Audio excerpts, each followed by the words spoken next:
So, I'll just make a comment here. For us sitting up here, don't talk to the right or left, talk to the owl. Because if you don't talk to the owl, the people online cannot hear you.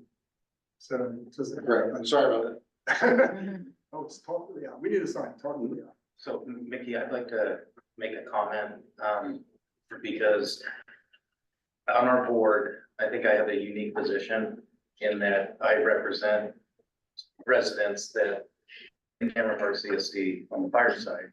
And, I've been contacted by quite a few residents. I have a statement I want to read so that it's on. I'm gonna take a couple minutes to do so. So some of this chief already covered, but the report provided by the Cameron Park CSC was not from AP Triton. AP Triton was highly recommended by CAL FIRE to perform the study. In September of 2024, the Cameron Park CSD Commission voted unanimously to have AP Triton perform the feasibility study.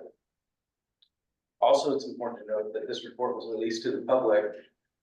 This report that we're reviewing today was released to the public with an email that says, please note the board of directors decided to go in a different direction that fit within an existing contract with El Dorado County prior Chief Accounting Officer Don Aston. There is no public record that I can find that the Cameron Park CSD board met to commission a new report for someone other than AP Triton. Many people that I represent in Cameron Park have come forward asking questions. There's not a public record of a board meeting. My constituents want to know what happened. It's my position. The public is entitled to know what happened. Okay, so we're gonna try to go through this in a logical way. I was just gonna say that I'm just gonna let the board know, Director Gilchrist and I met with Chief Cordero, and we went through this report in detail prior to this meeting, and we didn't discuss it with anybody else because we don't want to violate the Brown Act, and that's why we called this meeting. So as we go, so we're gonna discuss this amongst the board, but I thought it'd be, instead of getting public comment on every item, which we think would be really cumbersome, I'm gonna ask for public comment before we start, and then we'll come up with what we recommend, and then we'll ask for public comment, because we don't want to go back and forth on each of these. We're gonna discuss it. So if there's any public comment, if you've seen this report, you can, 3 minutes now, tell us what you think about it. Do you want? Okay. Braddock Mullen, Cameron Park. I would concur with the chief. The ongoing message is that all CAL FIRE, EDH, and you guys perform at an exceptional level. There's really no difference between any of you guys.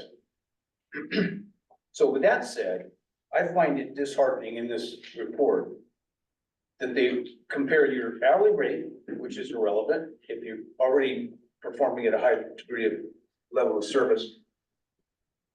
Your stations is irrelevant. The fleet's irrelevant.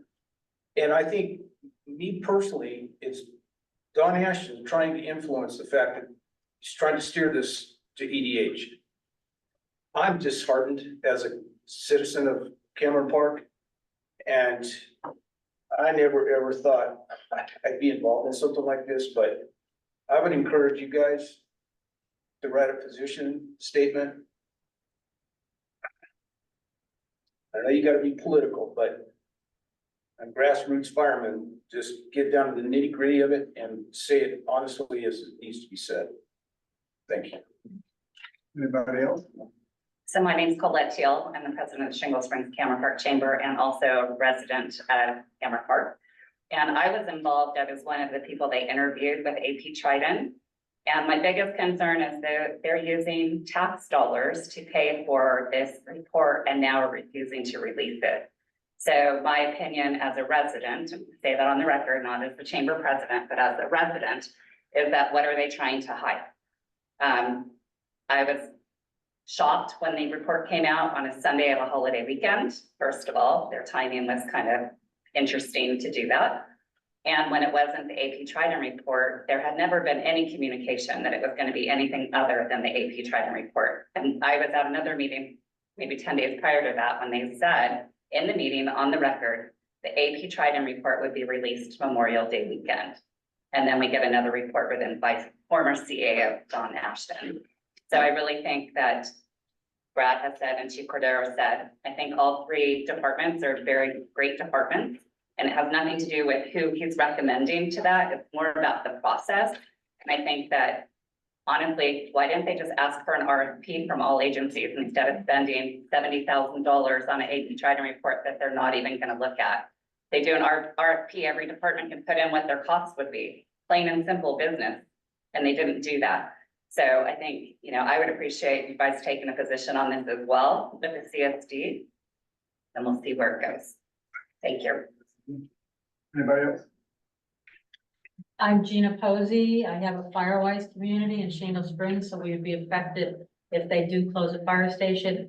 Everything you just heard here from the other members of the public, I would agree with. And I would also throw out a couple other things that I find disheartening that were not in the report. And one was that county fire currently services and receives tax dollars, property tax dollars to service parts of Cameron Park. I found that to be an advantage, and it's not in the report. I also found the fact that you are an older fire district, which has more breadth of fire expertise, would be an advantage considering we have the Pine Hill Preserve within Cameron Park. I also found that you already have a district model for representation, and you would bring that to Cameron Park, which makes more sense than the at-large. And that seemed to have been diminished in the report. Those are some of the things that come to mind, and the fact that it seems that an extra $1 million in the report was unimportant, was just not brought to the level of severity, knowing that Cameron Park's issue for not being able to continue with CAL fires, all because of finances. So I think if you were going to give points for various findings, you would give 8 to cost. Because again, as already has been reiterated here, all three can provide the level of service that would provide the protection needed within fire for the community. Thank you. Thank you. Anybody else? No other public comment? I don't have anybody's hands raised online. Thank you for your comments. So Chief, we should start working through this report. Yeah, And we'll get comments from everybody as we go through it. the board has copies, there are some copies I provided to the audience and experience. So if you'd like, Mr. Chair, we can just go through how they review the public region. And just stop and we'd like the discussion.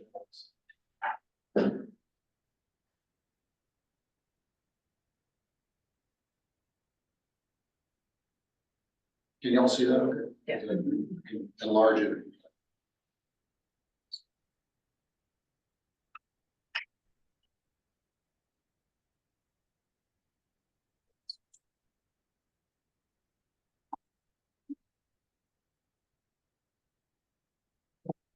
We want to go paragraph on this, or do we want, so we just,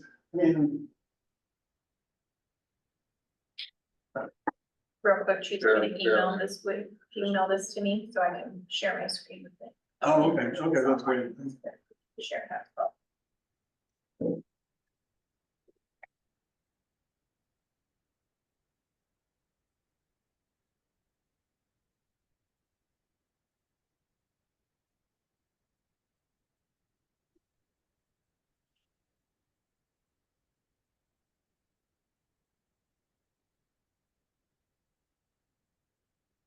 I think we should.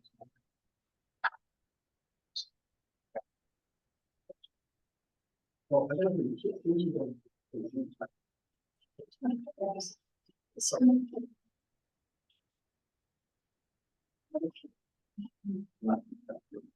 Okay, you can bring it up, yeah.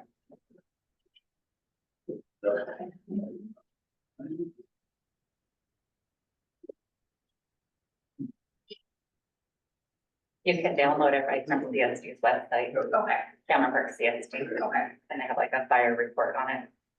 Might be the easiest, might be a bit larger to file. Better than, Apple. Pencil.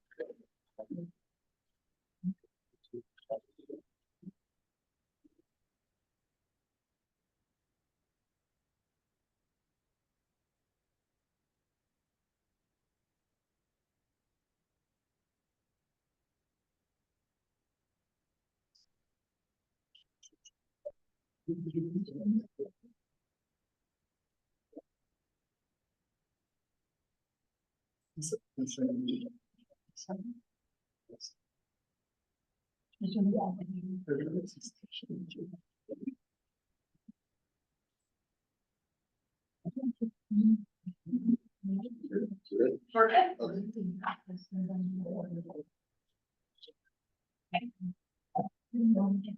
We're good, Mr. Chair. Okay, so, well, let's just go through it. Executive summary, is there anybody have a comment they want to highlight there on the new one? Or, I mean, I know you do, Lloyd. Yeah, so I'll start out, I guess. I think the last paragraph is an interesting paragraph in the executive summary that just comes right out and says El Dorado County Fire is the more affordable option. But then they say, when considering long-term sustainability, location of existing firehouses and ability to recruit and retain, staffing is primarily due to higher compensation. So I guess my question about that is where did his information come from? Where did the consultant's information come from that resulted in him coming to these conclusions? Because we already know from a standpoint of standards that cover that if engine 89 or engine 88 are not in service, the very first engine impacted is engine 28. Yeah. We know that from the ambulance move that happened in station 29. We see an increase in call volume for our medic into the core of Cameron Park. So what would happen? We can just take that same data and look at it and say, what happens if 89 or 88 are not staffed or are not available? Engine 28 is the first available. To say that, I guess to make an assumption that all the El Dorado Hills engines are in effect second due into Cameron Park is primarily based upon time of day, based upon where they're at location wise, all of those things. I mean, rescue is gonna be in the mix on the east side or the north side, maybe of Cameron Park. So it's just interesting that was the finding. And then the other part was long-term sustainability. He says that multiple times in the report. And I'm wondering, what is he basing that comment? Is it basing it on 10 or 15-year-old information or current county fire information? That has now a record of 10+ years of demonstrating sustainability. And he also says ability to recruit and retain staff primarily due to high compensation. We know that El Dorado Hills pays more. That's a fact, but we're fully staffed. Yeah. And so that it's really a moot point. So, I mean, we could beat this up, but I think he brings this up later unless you want. I was just gonna make one comment, I think, Lloyd, with what you have 40 years experience in fire service, as a chief and frontline rank and file, more. No. And so I think this goes with significant credibility in that there are 3 gentlemen on this board that their career has been fire. And, to me, I take heed to that, but I also, and I've learned a lot in here that there's no reference to the call statistics, call logs, nothing from the unit up there in Camino that CAL FIRE manages. And we regularly have looked at those call volumes and understand what it means and what a zero drop bounty means and how first to respond outside of a given area knows what that means. And none of that is called out in this report. So I think it's, it's lacking, as you said, the source. Where's the source of this information? Because it's counter to everything I've seen. It's not just called out, but cited as evidence for a finding. And there's multiple findings throughout this report that are just, quite frankly, they're just opinions. Right. They're not based upon factual data. to support the conclusion. They're just opinions. Copy. And I want to pitch on that one that, Rick is bringing up is, it's been brought up here before, but you had a consultant, went through a process, legal process, different process, that the CSD selected, paid a lot of money for it, and didn't release a report, which I find that extremely fishy. Number two, who's this guy all of a sudden coming in here that doesn't sound like there was any board action that went out, or there was not an RFP to go out and he selected, that this individual was somehow selected, somehow, some way by the board. To commission a report that it was not commissioned at all. AP Triton was commissioned with a report. And then what were the metrics? AP Triton went through a number of metrics. We were all involved in, so the public here, we were involved in that interview process. None of that happened with this individual. You know, where do the facts, as you state, come from? There's no analytics, there are no, again, metrics, it's just, as you said, just opinion. And so to me, if this board received, personally, if this board received a report like this, I'd be more than extremely agitated. Yeah. And if we were paying this individual, they'd be terminated from contract. This is ridiculous, and I can't imagine why the CSD allowed this. I don't understand what they do, but I think this is completely inappropriate, and a lot of the things that were mentioned here are just, like I said, this is quite honestly a garbage report. I'd like to add, as we've all said, all three fire agencies are all good agencies that could do the job. So one of the key things is the more affordable option. In the AP Triton study, we presented to them the ability for us to keep both stations open. We have staffing, we're adamant that we believe that both stations should just stay open. As you read through this current report, it's laying the groundwork to close them. I mean, you can see that, it doesn't say that, but you can see that they've laid the groundwork that once this goes down, you can use the firehouse. Where what we're doing is we're saying, hey, by our cost savings, we've got a plan to keep both stations open. And, you know, and you're represented by a district board member, as you can see through the Diamond Springs annexation. Part of the process is we're bringing in two of their board members, attaching them to our board. Down the line, we're gonna redistrict, but Diamond Springs is gonna keep representation. We're, I know I'm getting ahead, but this report says, we'll look at that. If you look at what happened with Medic 89, Eldorado Hills won that bid and instantly took Medic 89 out of Cameron Park. Cameron Park has 2 fire stations and no ambulance. Before it had 2 fire stations and an ambulance. When we put in the RFP, we said we were going to keep that Medic at 89 and go that way. So kind of our commitment is to use our cost savings to provide the proper service to Cameron Park. We 100% believe both firehouses need to be open.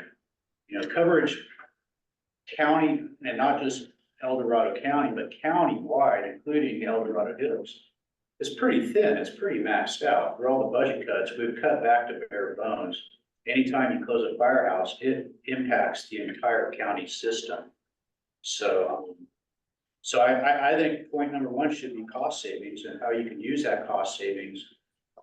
Not divert it to something else you'd rather spend it on, but keep it within fire. Yeah, so everything else is just opinions and fluff to reach a preconceived notion. Well, and I say that based on its opinions, and so I don't, to my knowledge, none of our board members were interviewed for this report. Certainly you and I were on the 2x2s and never got a phone call. No, and I think the other part of it is, at least in the interviews I had with AP Triton, this consultant did not sit in on the interviews. So, Correct, when I was interviewed by AP Triton, this consultant was not there. was it not? Okay, Just, if I may, Mr. Chair, just in fairness and respect to, Don Ashton, we're not aware of what the contract was, what the expectations were from the CSD board to Mr. Ashton, you know, what type of report, what type of depth information. This may or not, if the CSD board, which is proved this to the point that they have it distributed to the public, this may fit the bill for what they asked for. I mean, I think all of your points are completely valid, just wanted to, a little bit in defense of, Mr. Asher, we don't know what he was asked to do. Exactly. I mean, our mission here today is to go through this report and then tell the facts about these items. So, and as the chief stated, as people in the public, as citizens in the public have stated, there should have been an RFP deciding what new services you wanted, and then you start from that. And then you figure out what percentage of your property taxes are gonna be given to the fire department, you do a proper annexation, and then you figure out what you're gonna have to charge the rest of the public for maintaining the parks and everything else. I mean, that's been the way to do it, but here we are with this, and so we're just gonna respond to this, so. I mean, we know what the right way to go is, and we would have recommended the right, no one ever came to us from Cameron Park and said, hey, even to do the AP Triton, they didn't come to us and say, hey, we want you to participate. AP Triton came to us and said, hey, we're interviewing you for this. An important note on that is an RFP would have cost the CSD nothing. They wouldn't have had to hire a consultant. They would have said, what would it cost and how would you provide service for 2030 staffing and a prevention bureau, and come up with the cost. It would have cost the CSD $0 to get that information from the two districts, thereby saving them upwards of $100,000 to the consultants they've already paid, and they're already running a deficit, or they're projected to run a deficit. So, anyway, I know, we can beat that out. Yeah. But I think today, we just want to go through the report and Okay. give our comments, and we'll prepare a response for everybody to see, and we'll send it over to the CSC. So moving right along here. I think it's good everybody got that off their chest. Yeah. The next section does move into counter problem, the purpose and scope was intent line. So, I think we're gonna move on there. not to be a dead horse, but this is where the AP Triton report request was in the public forum and was debated. It's stating here that it was not in the public forum. And somehow the GM was given direction by the board, not publicly, to request a new report, and it was not offered to the public for debate. That's one of the concerns that many of the residents I represent are bringing up.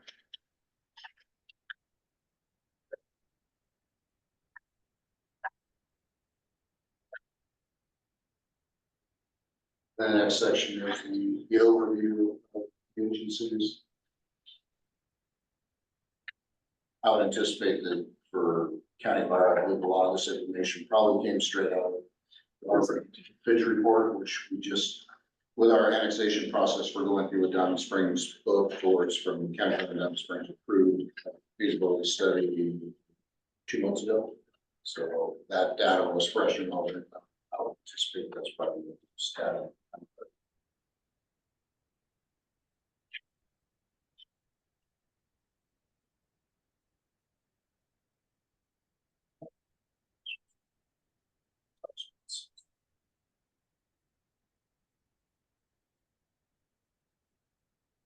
Next section would be the history of fire service. It gives you an overview of the counterpart fire department. Director Brown is the SME on this topic. Yeah, we'll validate that. It appeared that to be, I didn't take it. Yeah, no, that's essentially correct.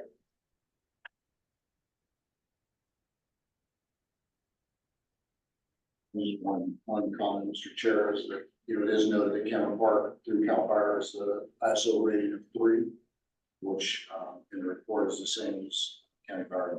It's pretty right. So grandfathers that level of service. Yeah, I wanna, that is when the comparison's done, it's not mentioned that the ISO insurance, oh gosh, I forget the- anyway, nationally accredited agencies that provide these ratings has all three agencies at the same level of service to a standard that is delivered.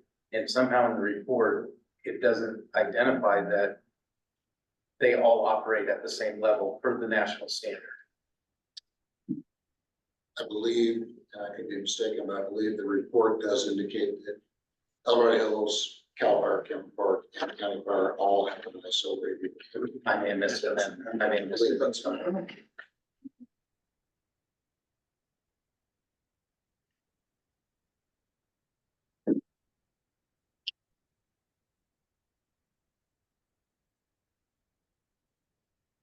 That's historical perspective is, El Dorado Hills.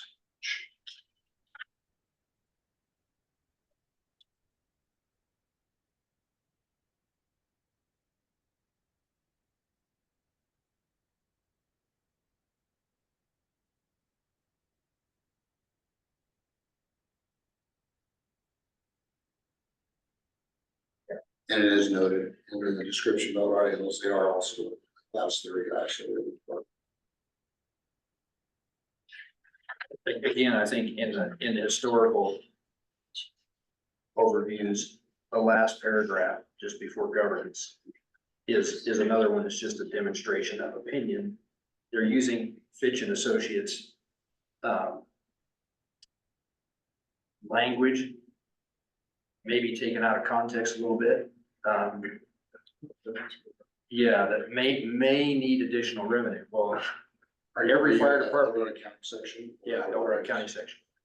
Yeah. And every fire department in California, you could add that statement to every fire department in California. I mean, Wages are going up, equipment costs so are going I up. guess, yeah, the question is, why was that only added on Delaware County? I actually have a comment on it, but it's under the first finding, but along those lines. If you go with the numbers that are in this report, county fire comes in at a deficit by these numbers. I'm not saying it would be, but just by these numbers, $250,000.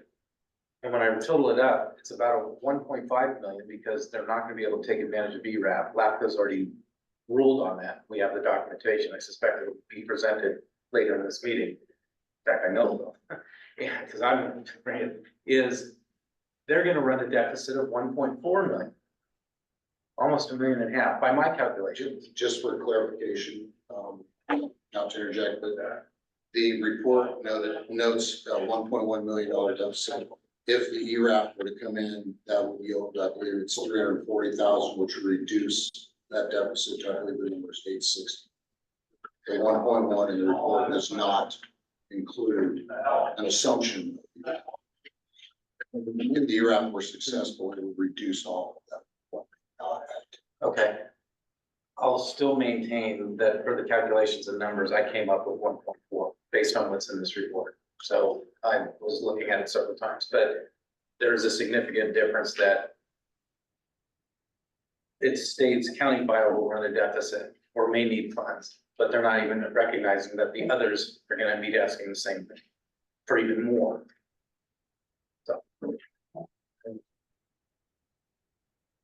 So coming up with finding one.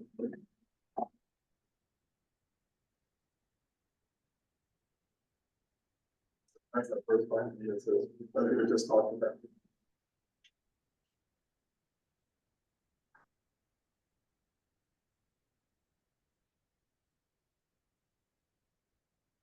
I think the other part of this is that even if Cameron Park doesn't annex, they still need to come up with additional revenue because they have projected deficits. Yeah, and anybody that takes over those stations, you're gonna need to maintain the station, it's gonna cost additional funds. And also, you're gonna have to replace engines and other equipment along with that, so that's a given, no matter what, whoever takes it. Well, yeah, I think what's interesting there is that what's not said in the report is in order for those dynamics to be addressed, monies have to flow from the west to the east to subsidize Cameron Park in the future. That has to happen. That's the only way that they meet the same cost. Unless they're closing a station or Yeah, whatever. but that point's never made. He's So saying the funding would have to come from Eldorado Hills. Well, that's an, To subsidize that's a supposition, that's a supposition, and that's not proven. Right.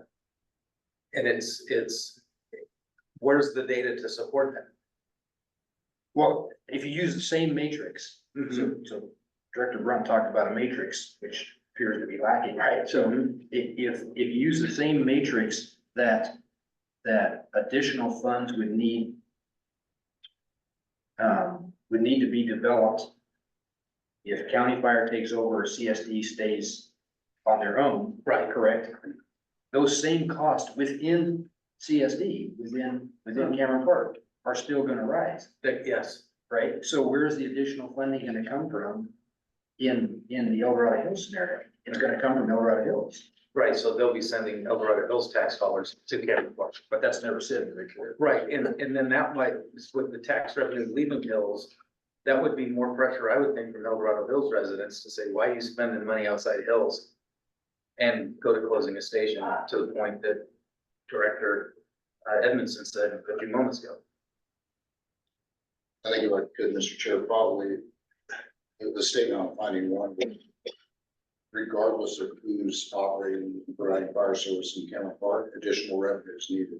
Whether that comes from additional revenue from the CSD or additional revenue from an outside source. But I think it's clear that to operate both those stations, additional revenue. And the statement was made in the report that both districts would have to negotiate with CSD over those final funding. So The additional funding is not solely a county fire. that's That's correct. for That's, issue. It's regardless. Yeah. Regardless. If Cameron Park stays and reforms their own independent fire department, they're going to be additional. Okay, finding one. Moving on to finding two. This one references the governance structure of the government.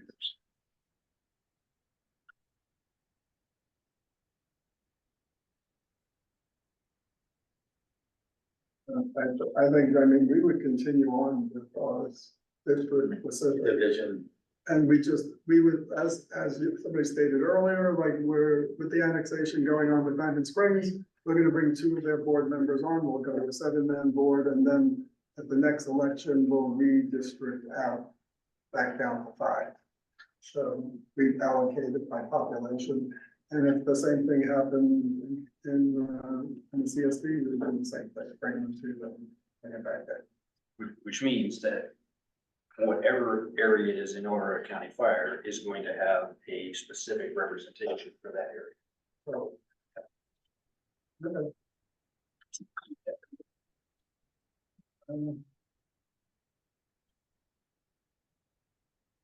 Next section is the mission statement, vision statements, and values of all three organizations. So, mission statements.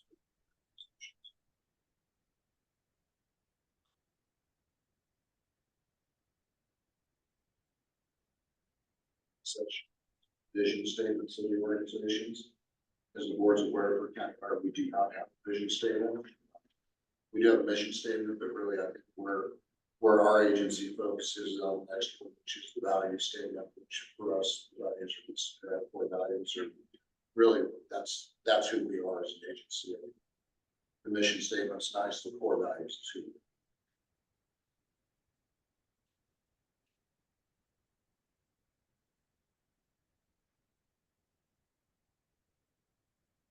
And there are no values. Next section is the critical issues. so I wanna make, I do wanna make a comment in this area. Yeah, okay. Not on that one, critical. No, critical issues, yeah, I've got a few notes here.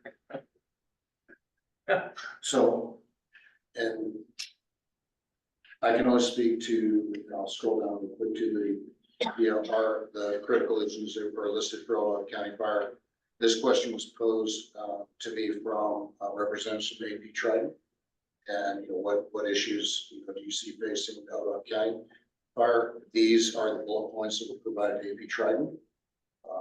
I can make an assumption that perhaps that's where these originated from. I cannot speak to the, bullet items noted by the Cameron Park CSD and Royal.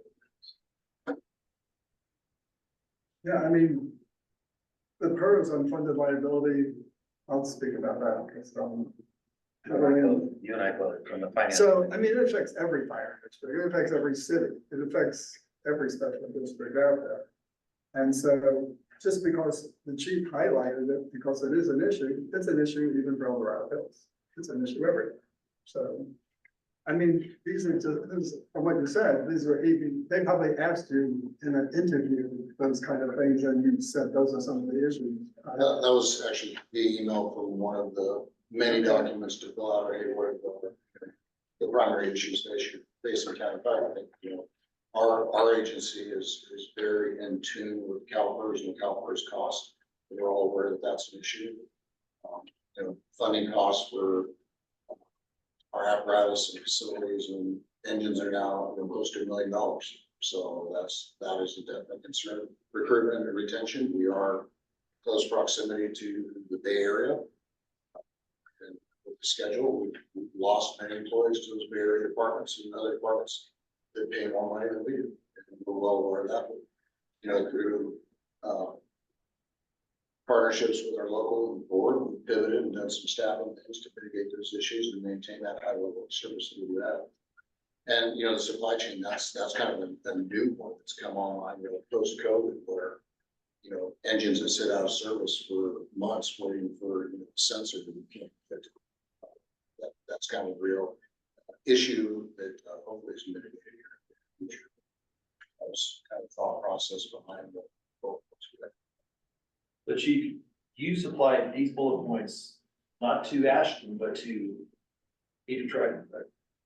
Correct. Those are essentially the bullet points that we're given the trip.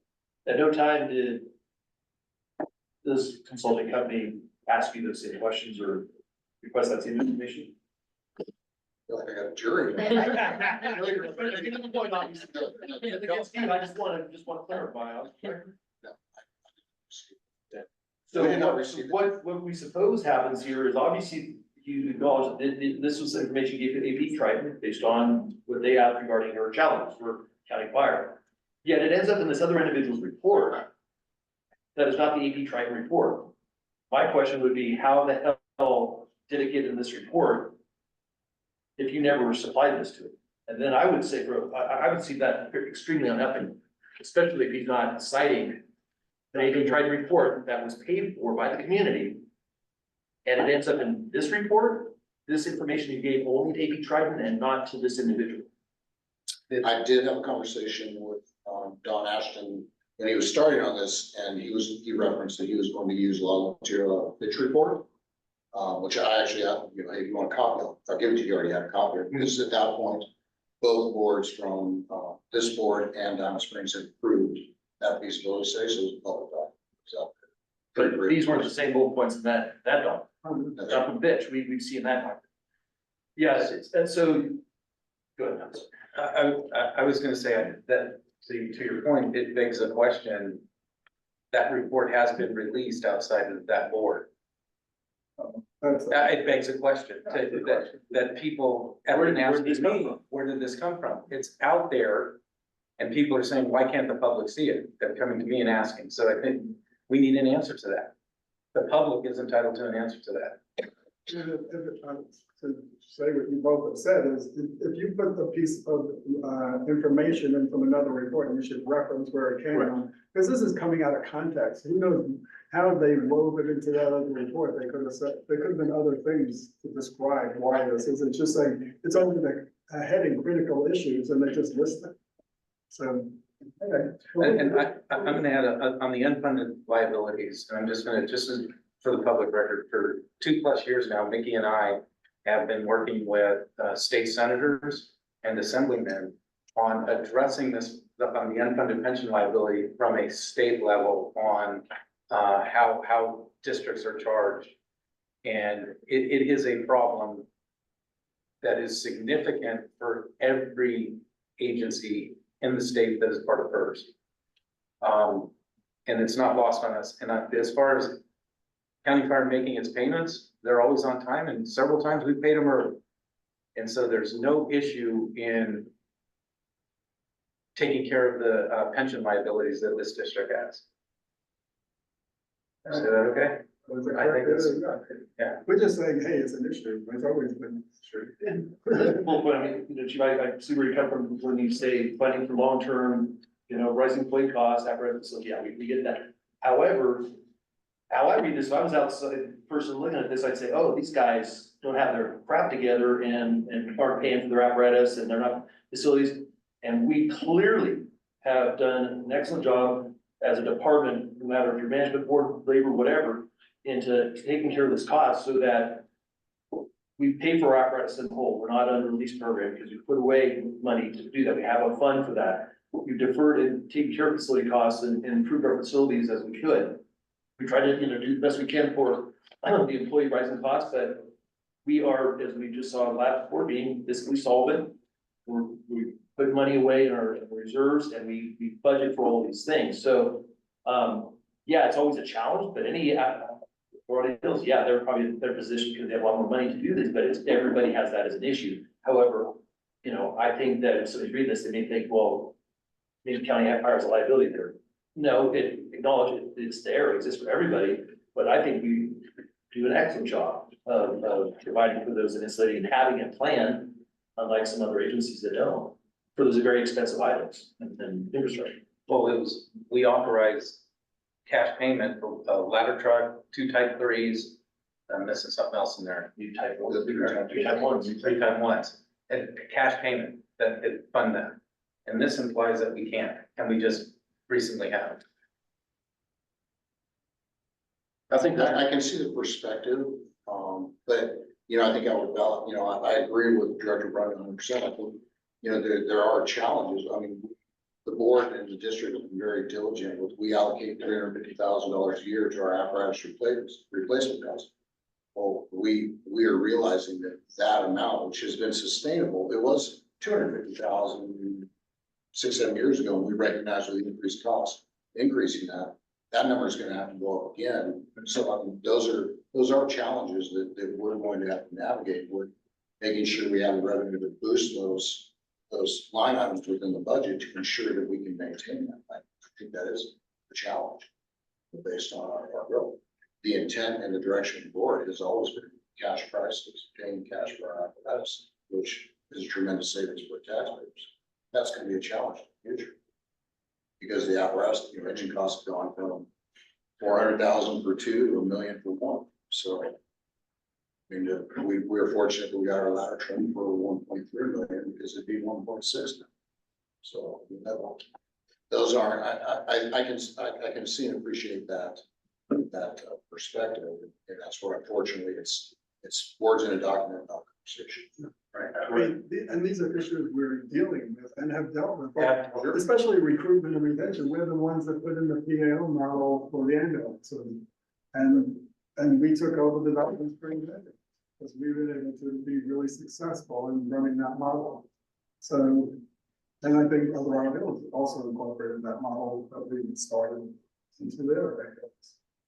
So, I mean, these are issues, they're always issues, but when you just read them like that, I see more than anybody, when you think it's an ongoing issue, it's always something to deal with. But it's not like, hey, this is a real hurdle for us right now. Hey, you gotta deal with this ongoing and we deal with it.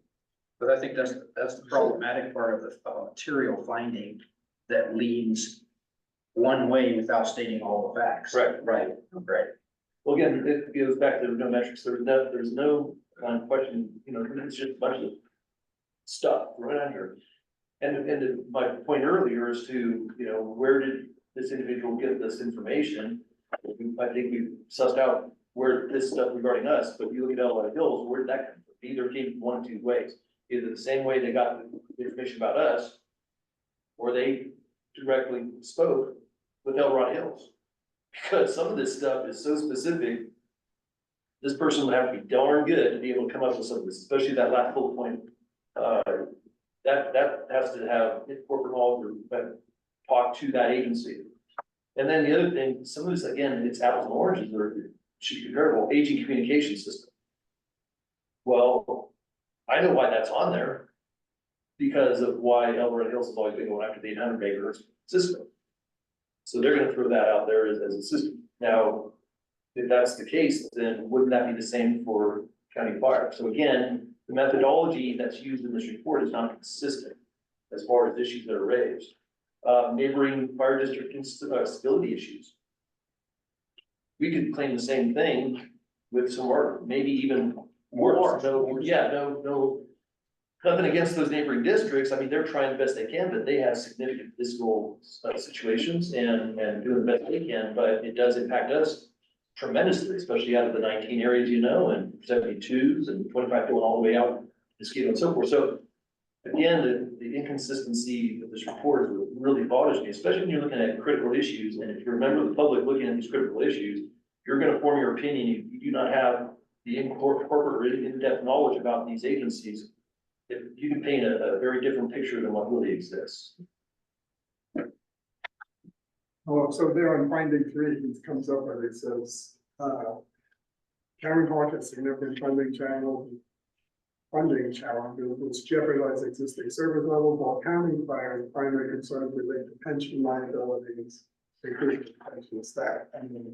And So what was there for that? And there we go, there we go again, and we paid our pension obligations early, always. Yeah. Recruitment is not a problem. We're fully staffed. Going to the PAO model, we led the way. County Fire led the way and created that, and then Hills did the same thing. And so it's like, we are very innovative in solving problems. Sorry, I gotta get. I know. I'm trying to remain Switzerland. I think that Okay. our board's concerned with the pension costs and the UAL costs, and I think that's a very fair statement. The board is addressing those in the district, taking care of those, but I think that's a very fair statement. That's high on the radar. Well, you know, and I think to be fair too, recruitment and retention is a challenge, and it is a challenge. It's not a challenge just in El Dorado County. It's not a challenge in California. It's not a challenge. It's a challenge in the American Fire Service. I go all over the place, and every place you go, almost the #1 issue that any fire agency talks about is recruitment and retention. I mean, it's just, it's the dynamic that we live in today in the fire service, and that's not gonna significantly change for a while. And really, excellent point here. If you look at El Dorado Hills, and basically they say the same thing, the staffing challenges, well, that's recruitment and retention. It's just there. Yeah. So just worded differently. I would agree that probably the first 3 bullet points listed for El Dorado Hills, I would share those same concerns. We share the same communication system. We're concerned for our neighbors, their staffing challenges. I wish we had a high growth rate issue. Actually, I want to come back to a point here, as critical issues for El Dorado Hills. On April 17th, the Mountain Democrat reported that El Dorado Hills lost a court case and they have a liability of $4 million on their books as that case goes to the sentencing phase. It seems to me a $4 million hit to your budget would be a critical issue that is not identified in the report. To me, that's material in how you're gonna run your operations. If you have to pay that money back, that should be a huge listed liability. And it's not there as a critical issue. I would encourage the board to focus on the information that's pertaining. You can. Without El Dorado Hills representatives here to speak to that, I mean, that information's. I'm just stating what the paper reported.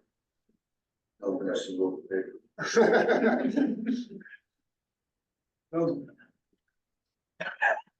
That's a separate issue. And then we're trying to deal with this. Okay. I know you're in the middle of it. Yes. The next section covers the, planning retention. Well, they do pay higher compensation, there's no question about it, but being closer to a larger population center makes no difference, because firefighters could drive 2 to 3 hours to go to the station. Yeah. I don't know what that means. Right. Actually, a lot of people live up here and work in San Mateo, San Jose, Picket City in the metropolitan area. There's a lot of retired firefighters who work there. It says, oh, yeah. I think we can move on from finding 4 to 5. Oh, I want to comment on that. Yeah. That is, I don't even see why that's relevant. I don't either. Again, my opinion, of this whole thing, this was built to direct the board to one agency and one agency only. And so it looked like they were chipping at 2 other agencies to focus on the one agency. And that's why that finding number 5 is there. Okay, The next one is the safety practices. no material findings, that's true.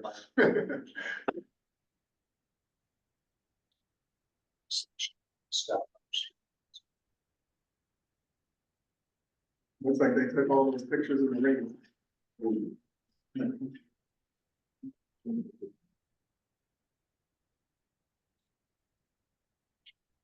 So there's no material finding relative to the agency's case.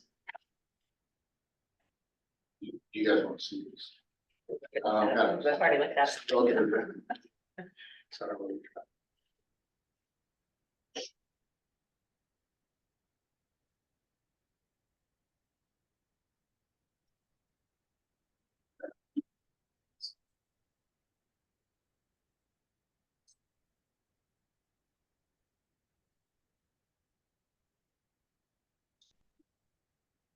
We're up to, oh,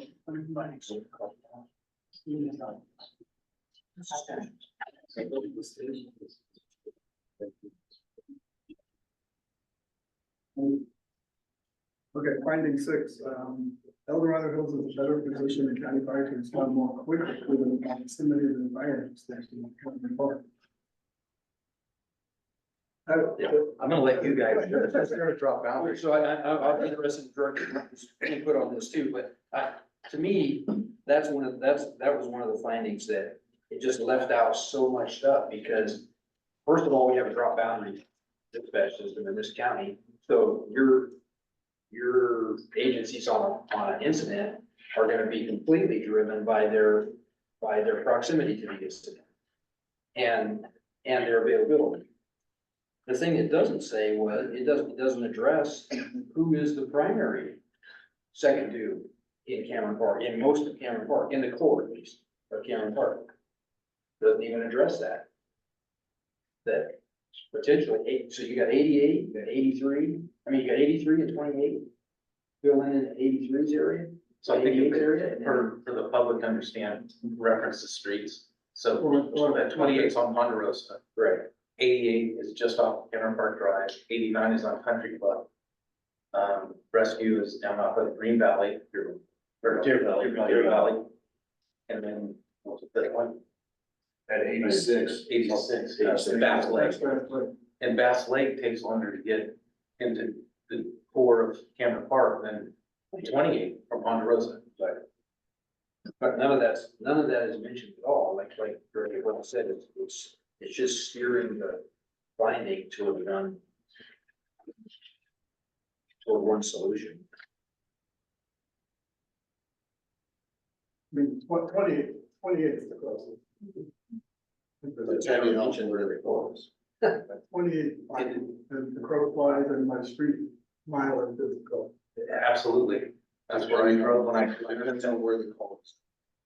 If you go to, really that intersection of Country Club and Cameron Park Drive, that intersection, 20 is the closest outside agency. If you pull something out the backside, Cambridge, and I'm not that familiar, but out on that. I would imagine there's probably areas that 86 is closer. And as you move north down towards Green Valley, 83 comes into play. So it really, it depends on where that call is. I would say, anecdotally from all experience, that 86, maybe 20 to 25%. Karen Park would be a second due or and possibly first due, everybody's like in quarters.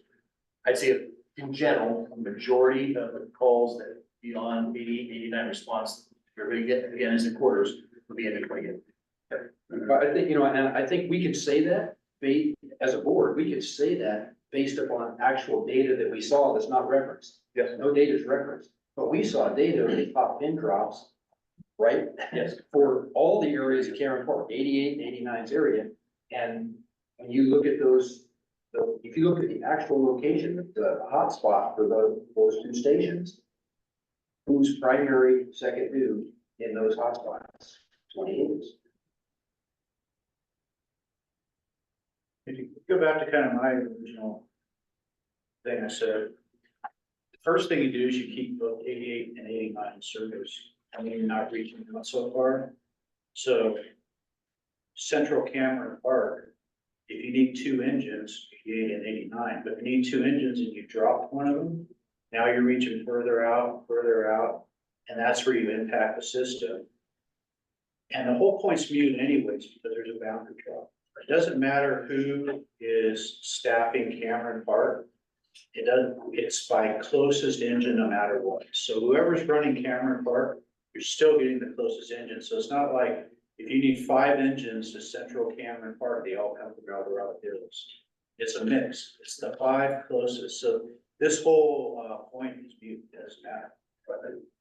It would be absolutely, as a layperson, to say all 5 engine companies would leave El Dorado Hills. Right. Then El Dorado Hills is unprotected. That's not the way the system works. But the inference is that El Dorado Hills would come there with all their engines, but that's never gonna happen. In fact, maybe only one of their engines would show. Yeah, so regardless, if Elrod Hills did annex Cameron Park, and 28 regardless is gonna be impacted, period. Right. Or we could do a U2F, right? No, I'm kidding. Being sarcastic. Being sarcastic. So as long as I'm seeing. Well, the real issue is if they close the station. That's even All the worse. response times by multiple minutes, Right. 5 minutes, 7 minutes, depending where you're coming from, which would also affect insurance rates for everyone. So when I was interviewed by AP Triton, I remember the discussion about response rates and that they were gonna be pulling the call information to see what impacts there would be.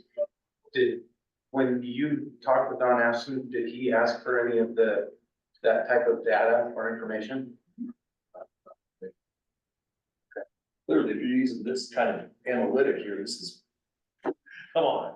Right. There were no statistics looked at to pre, it's just, this is not a standard of cover.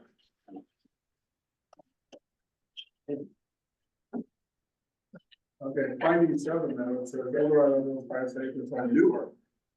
Or can, I would likely require fewer capital improvements in the near future. That's true, but it hasn't. Yeah, it has. But Cameron Park is gonna require capital improvements, that's really the issue. So I'm gonna take this back to, both districts have a ISO 3 rating. And it is clear that the age of a station means nothing in the service that's delivered to the community. It has no bearing. I would argue that County Fire has been fiscally prudent in how it is managing its funds to ensure that the level of service for the cost is delivered to the community. And that's a nod, Chief, to you and how you have led the rank and file. And I would say to this board and previous boards in being fiscally sound to make sure that the community gets the best service at the best price. think if I may, for finding number 7, I think it's accurate, but you're wrong. Yeah, I think that would be the way to sum it up. I mean, for this study, it's irrelevant. It's a true statement. Yeah. But it's irrelevant. Again, I think it's, Towards a predetermined outcome. Yeah. Thank you. Item 9 is fleets. Material finding role of the emergency fleet as the vacancy of the sufficient fleet to use the town park. But what do we know what the status of the retirement parks fleet is? It's actually very good. For a while, they didn't have an apparatus replacement fund. That the CST, that is separate, that we run through, hiring out, mostly hiring out their apparatus. Cal Fire during fire season, so forth, so there was a fund that was used to replace apparatus and equipment. And that, a couple years ago, the CSD decided that they dissolved that fund and put it into general fund. So they had an apparatus replacement fund that they eliminated. But the current fleet is up to date. Very new fleet, I would say to be on par with what county fire we have here at county fire as far as age of apparatus, quality of apparatus. And reserve apparatus, so it's all. But do they have a reserve fund for future apparatus? They used to. That would be a More. question that we So- would ask. No dedicated reserve fund at this time, it would have to come out of general fund. I just want to put an exclamation mark on what Director Brunt's saying. He has information being a CAL FIRE battalion chief, and his career started at Cameron Park Fire. He knows the ins and outs and what's going on, so this is not information being pulled out of thin air. And I have seen where I was in a meeting when they dissolved that fund and no longer have capital. So there's some credibility there.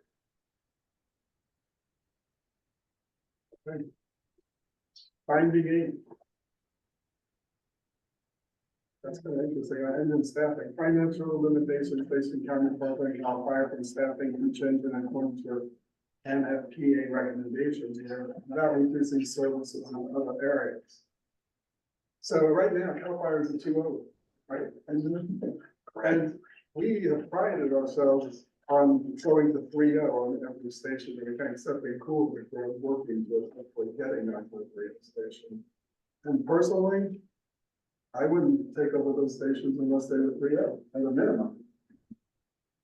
But again, for this report, it's an irrelevant finding, right? I mean, well, Well, no, I see where they're going with it.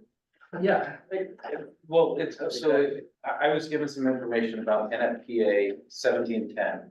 Now you guys know what that means. And so the National Fire Protection Association, which sets the standards, they recommend four staffing. And I think it's important to note that nobody is in here, they're at the minimum of a 3-0 staffing. And the Latrobe station, there are 2 if I'm not mistaken. There are 3, I thought, okay, there are 3, okay. But the report, it should be noted that no station or no district is at the NFPA standard. And it leaves something to be said that infers that there's something about the standard that's not being met. Again, it shouldn't even be there.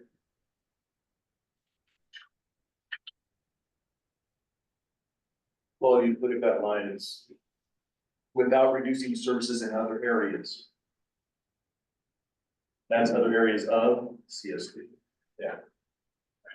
So as far, yeah, so that pointing in a certain direction.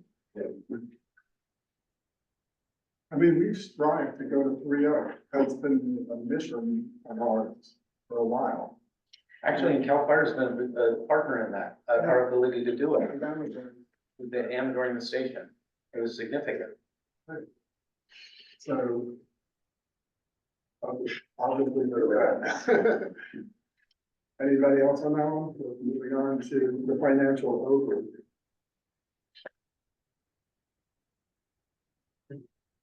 This is finance. Or not.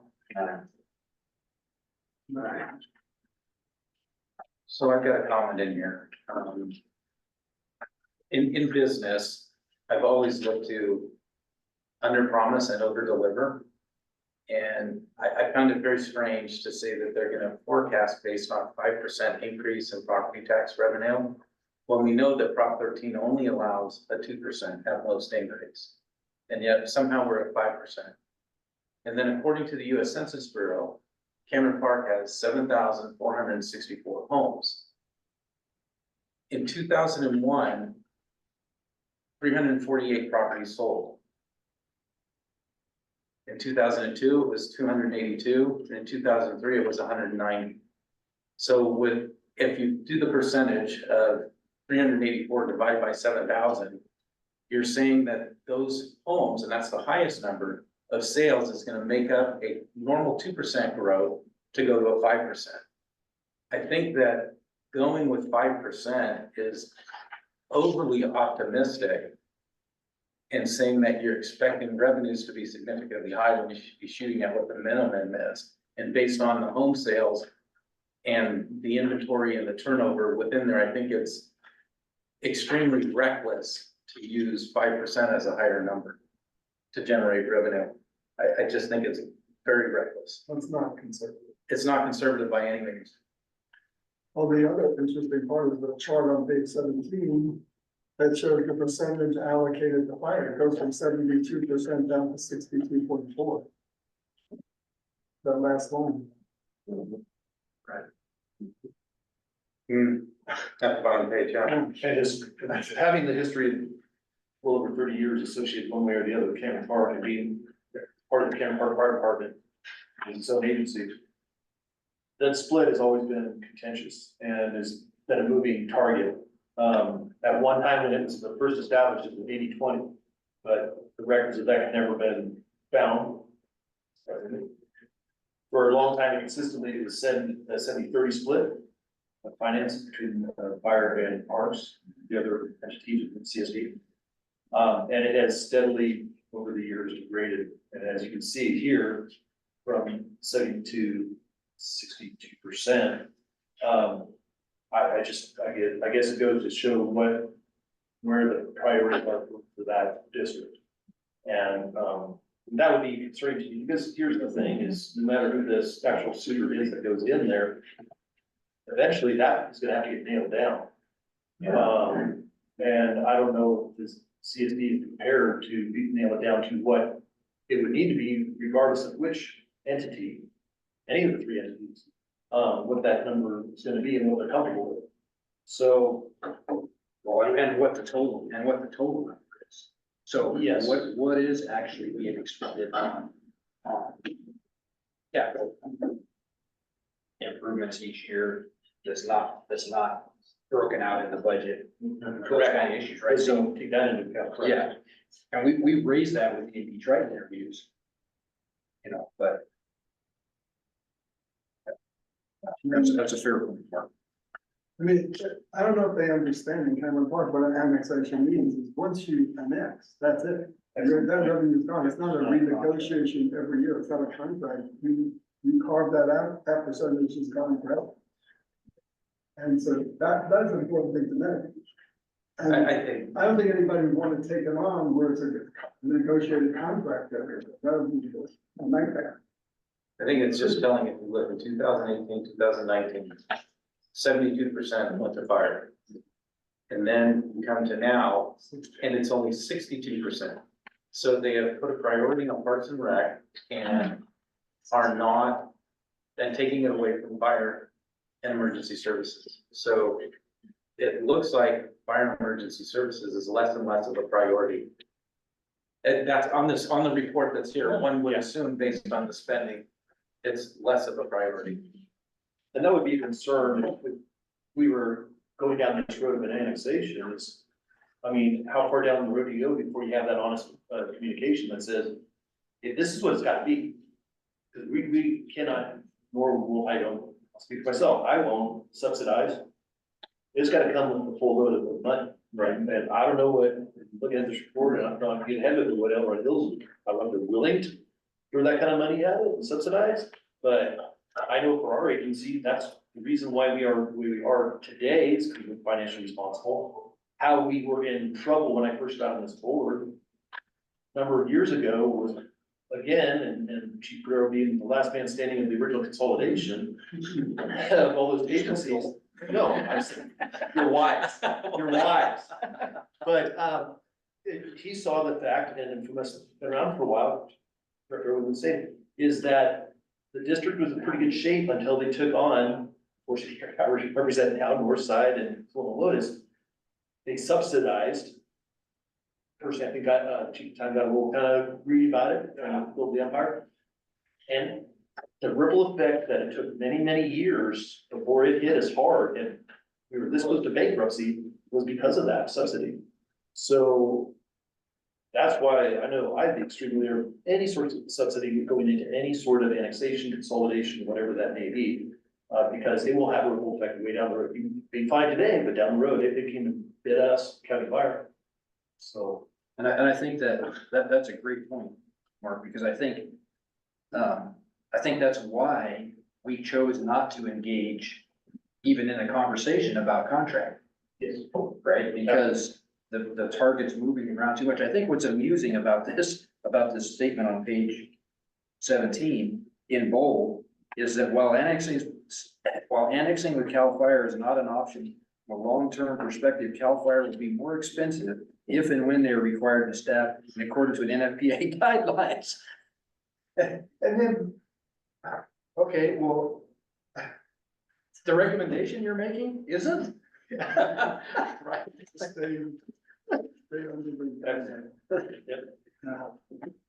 I mean, there's no way I know this board would not go into a situation where we were in deficit budgets. It's just not viable for us. We would not go that way. All right, so we move on here to finding 9.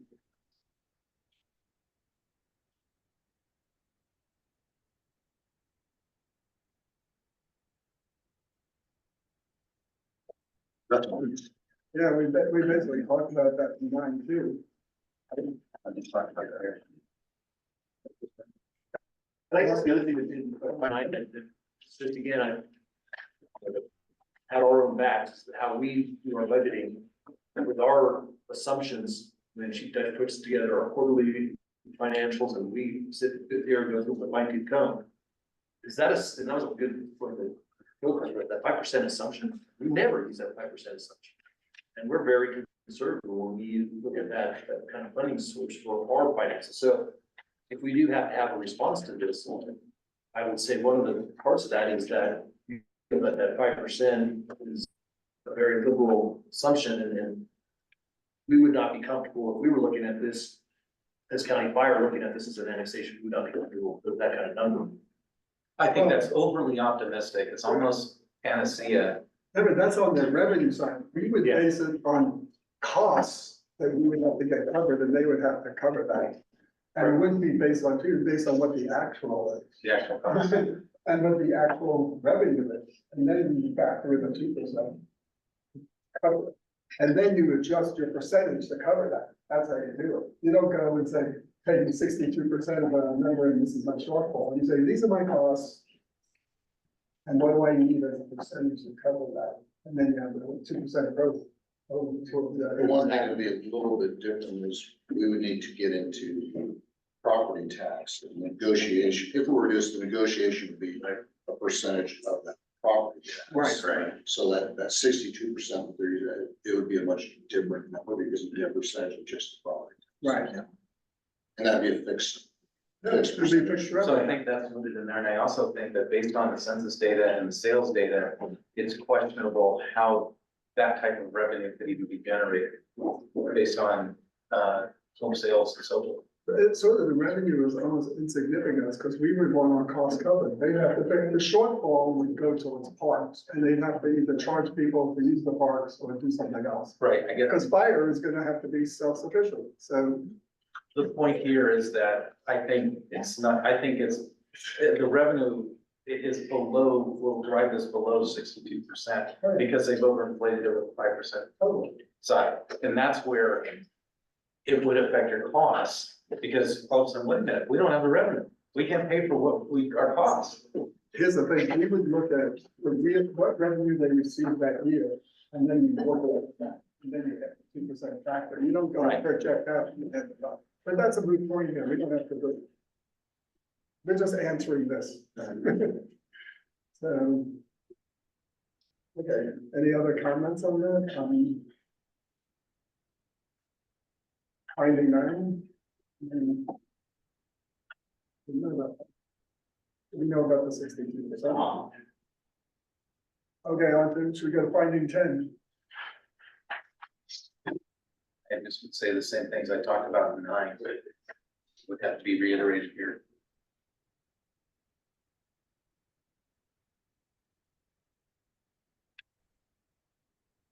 So that they can, that's his assumption, and Cal Fire will sign it, then they'll generate some surplus. Yeah, I'll on the next one. Yeah. the next one. Anybody else on 10? I think 10 is. 11. Chief, were you asked to provide these numbers on cost? Did they get that from you? No. No, so we don't have a source for any of the cost estimates to run the stations? We did not provide, MRG our budgets and costs, however, those are public documents. We do it with county auditors. Did you have a chance to verify them? So when I looked at ours, that number is fairly accurate. The question is, what they contained in the fixed cost for the 2 stations, what metric was used for that, as well as the variable cost for the 2 stations. What is that part of the engine replacement, or, you know, I don't know what number was baked into that, but the operations of 2 fire stations with 3 staffing, that's relatively close.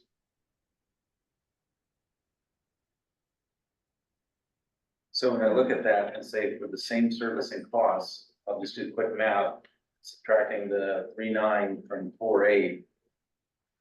Almost $1 million. For the same service. Assuming those other 2 variables are the same on both, we don't know what those variables are. Yeah, and I'll just offer an opinion. I kind of looking at our numbers, and this is just because I'm on finance, I think there's a greater savings, but I'm not gonna quote a number because. Nobody quote any numbers Yeah. until you know, if you got an RFP and you know what was in Yep. there.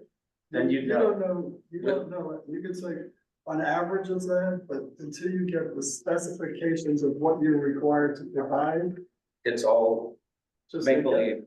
it's a guess. Mhm. Wild guess. Yes. I think one comment on finding 11 and 12 would be that those costs are basically costs today of what the expense would be. And they don't factor in things like negotiated raises that are, are promised, which are a big portion of those costs. So especially since this study projects out 3 years as making a decision, those costs would drastically change. Probably for some more than others. And we don't know what they're putting aside for other equipment replacement either. I mean, unless you have the details, you don't know, you're just guessing. And this is the 3 standard. All right. I Want to say something else on that? Yeah, on 10, 11, and 12, I did some calculations based on the census data and based on these numbers. To subsidize, to meet the cost for, and this is taking the number of homes, dividing in the area by the cost of how much more expensive based on these numbers here. If go with El Dorado Hills, it means a parcel tax for every home for the 75 roughly $7,500, a parcel tax of $150 to $197, with an escalator to take into consideration inflation. If you went with county fire at 244, the partial tax to bridge the gap would be between $33 and $43 per year. And again, that's taking the number of homes in the Cameron Park community for the Census Bureau and dividing that into the gap. So if somehow, some way, that tells you what the cost would be to, fill the gap for both agencies that we're done to make up that difference. Assuming the cost. So, Well, right, I'm using their numbers, I'm using theirs and just using their numbers. So that's a significant tax implication, one over the other. And I will offer my opinion. I think after our exercise with Measure B, which failed miserably, I don't think there's a ice cube's chance that they would go for $150 to $197 tax increase. I think a more palatable one in our own data said, if we went for the $30 tax increase, it would have passed.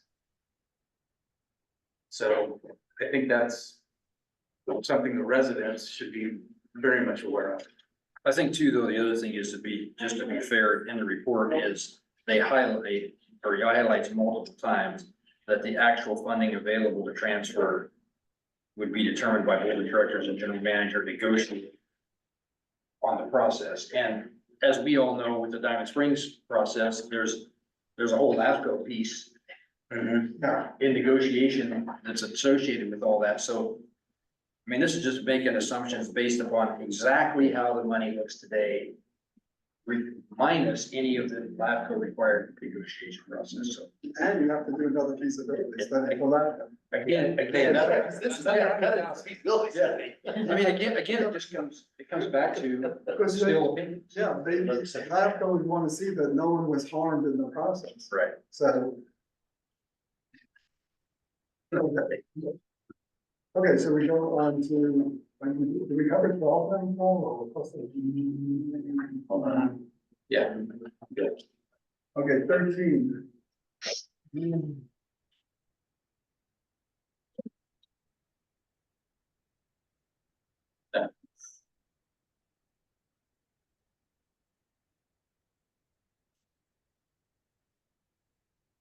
Fourteen.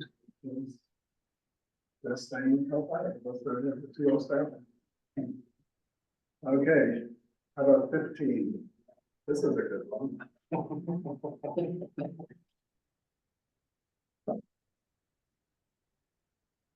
So in 15, somebody's making an assumption there's a possible recoupment of ERAP because El Dorado Hills doesn't pay ERAP.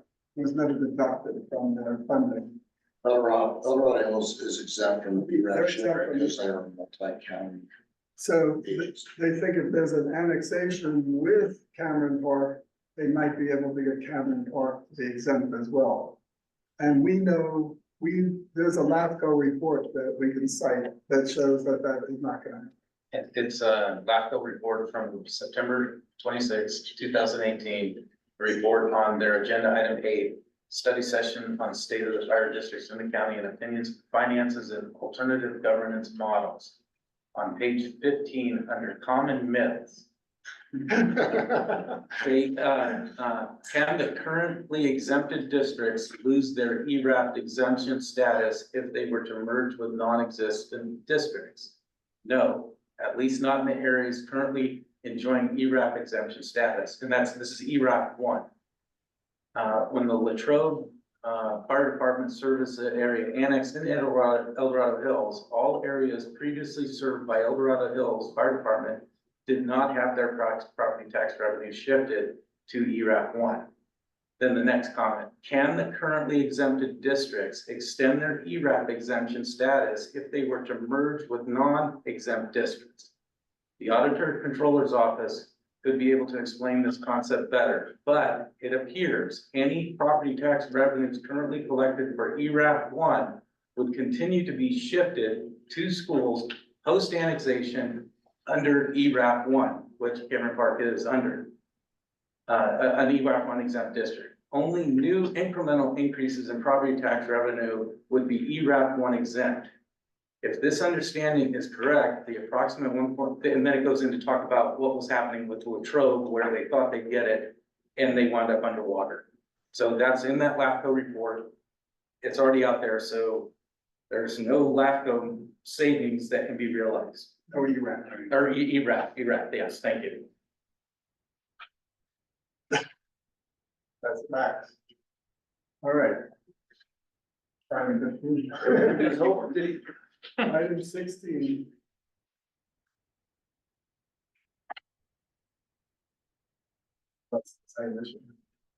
Yeah, that's 15 and 16, I just addressed. Okay. So let's go, should we go through the summary? We're moving right along. So,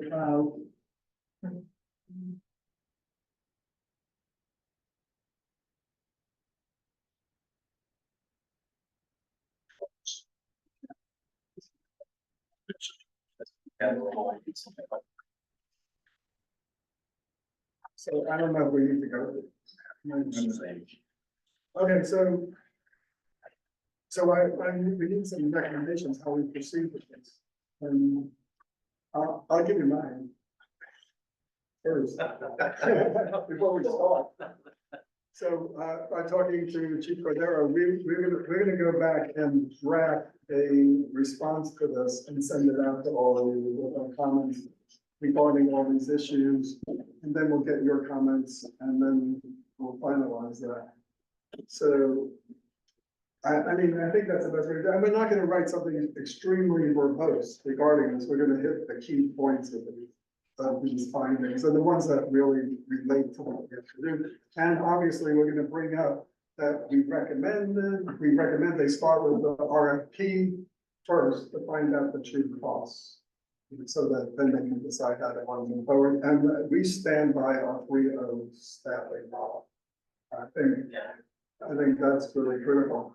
Unless somebody has another idea on how to do this, I think that's the way to do it, and we'll draft it up and get everybody's comments, and we have to have it done by when, Chief?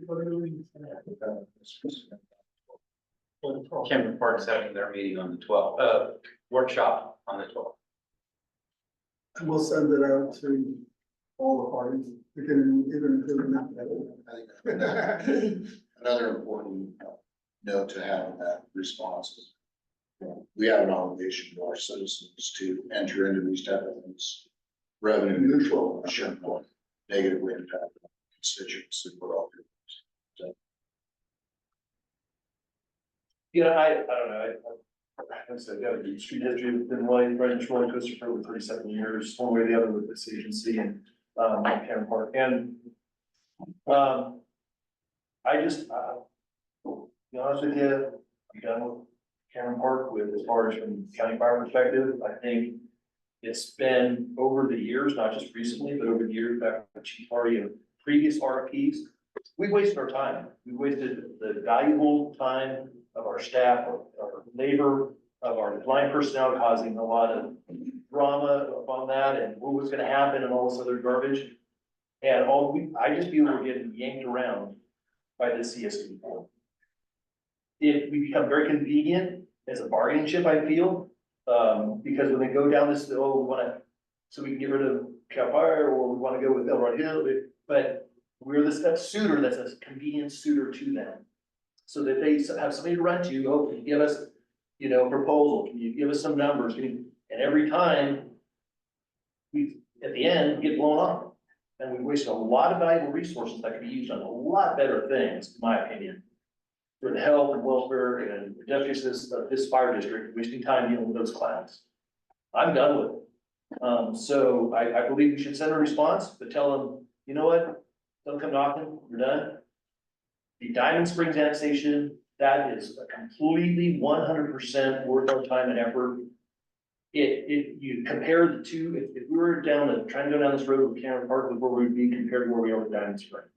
Diamond Springs make all the sense in the world. It's the best thing for public. It's the best thing for our agencies, our personal, everything across the board. This is nothing but would be a distractor. And I could just see us going, if we went down this road, it would be just one chapter of drama after another.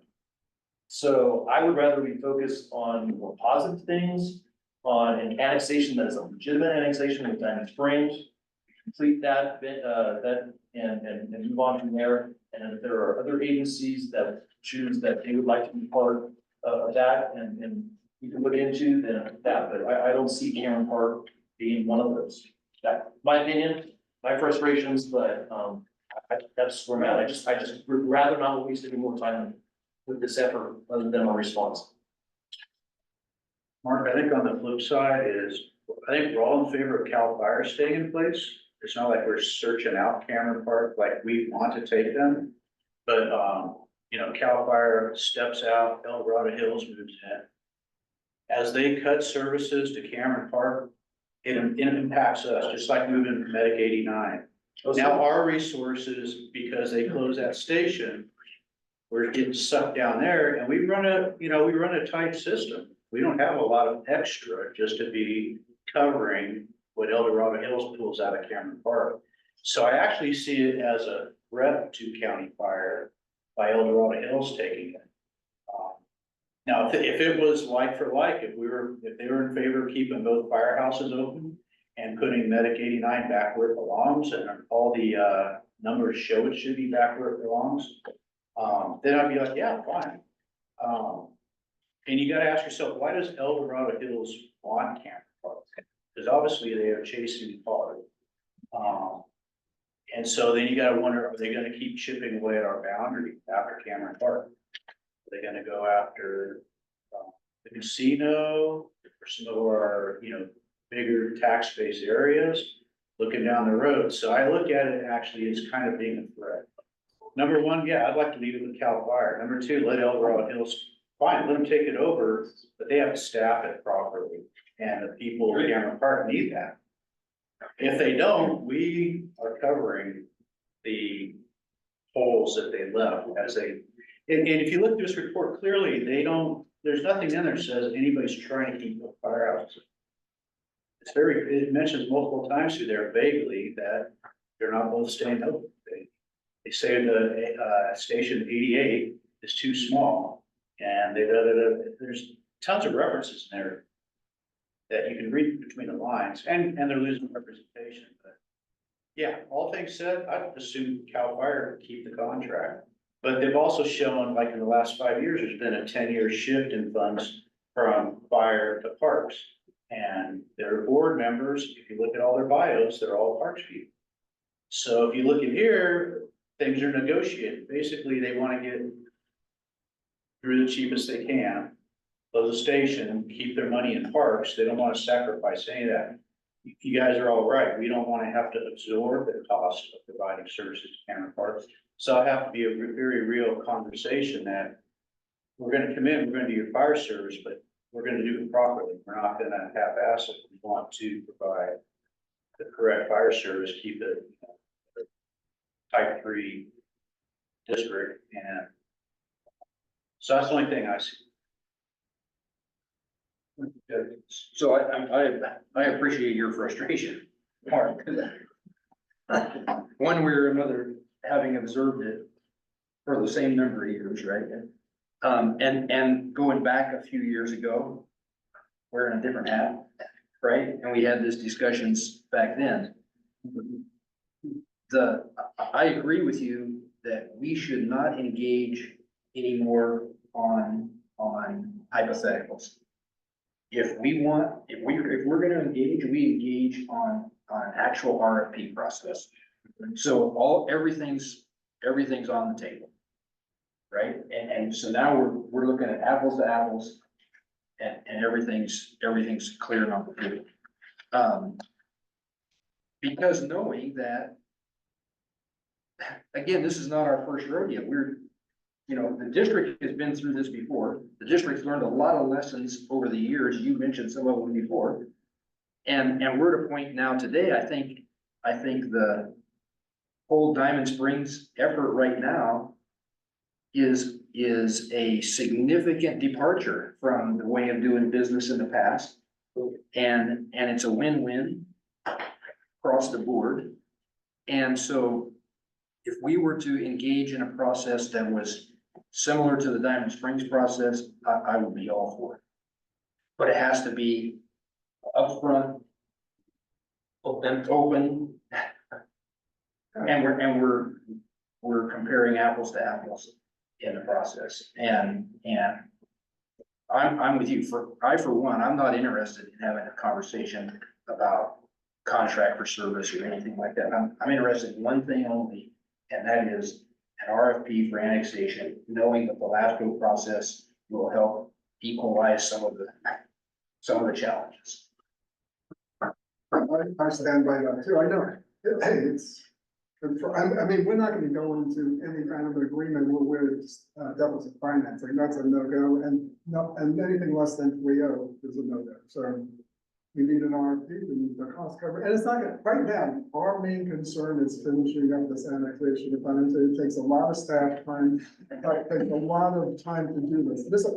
They're not gonna send out an RFP tomorrow, I mean, if they did, we don't have time to fill it out, we're in the middle of this annexation.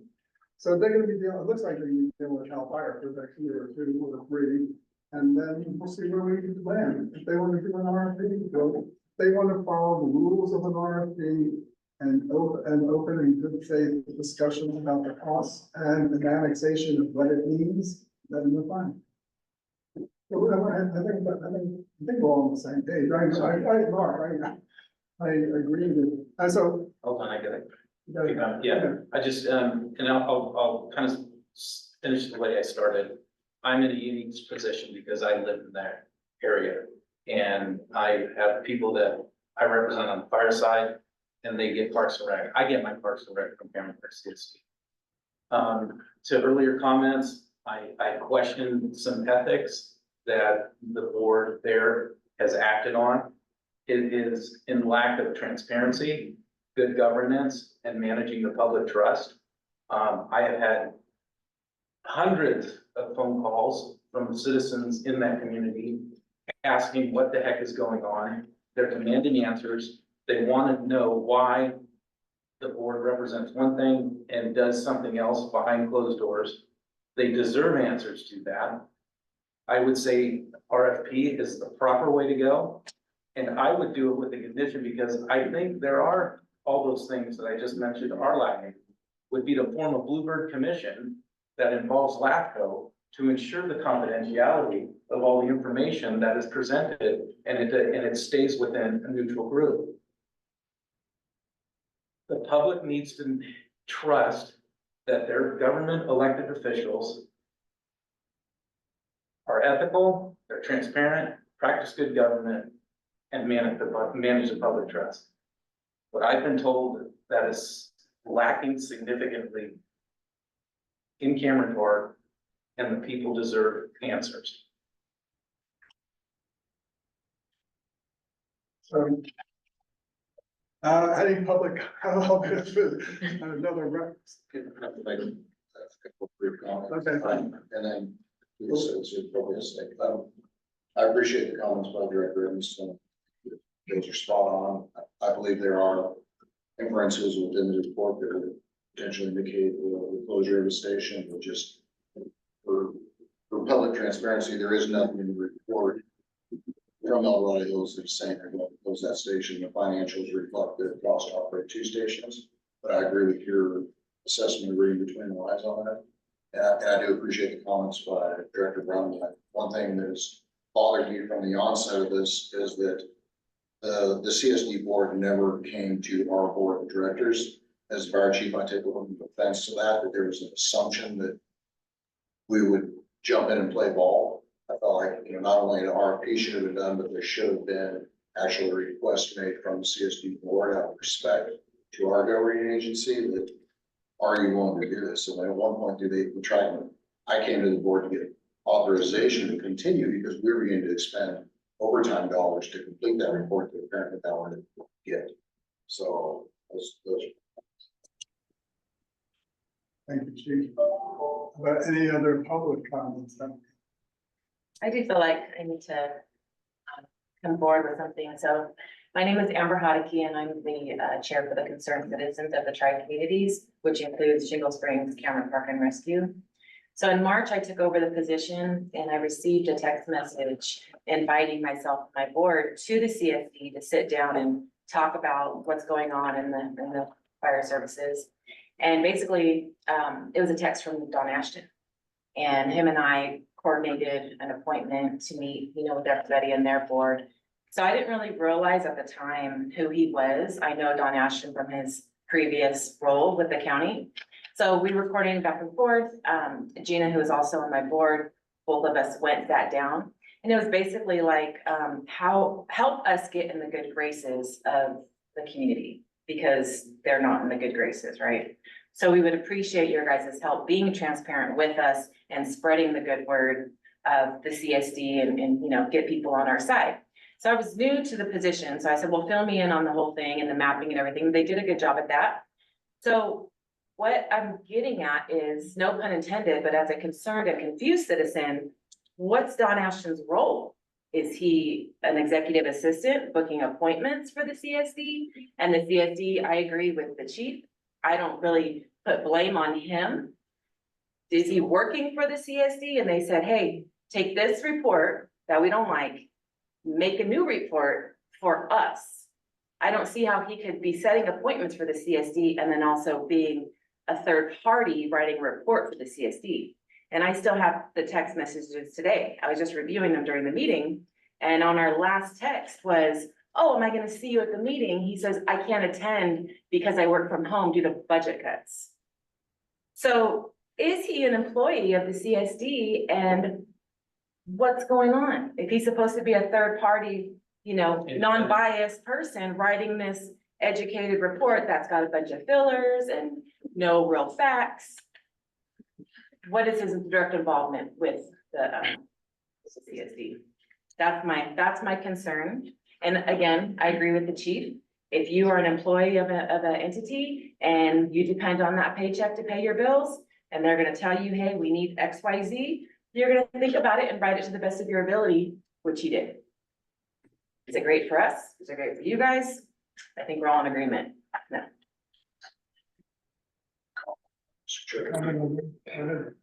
Tim, did you want to make a comment? Yes, can you hear me? Can you hear me?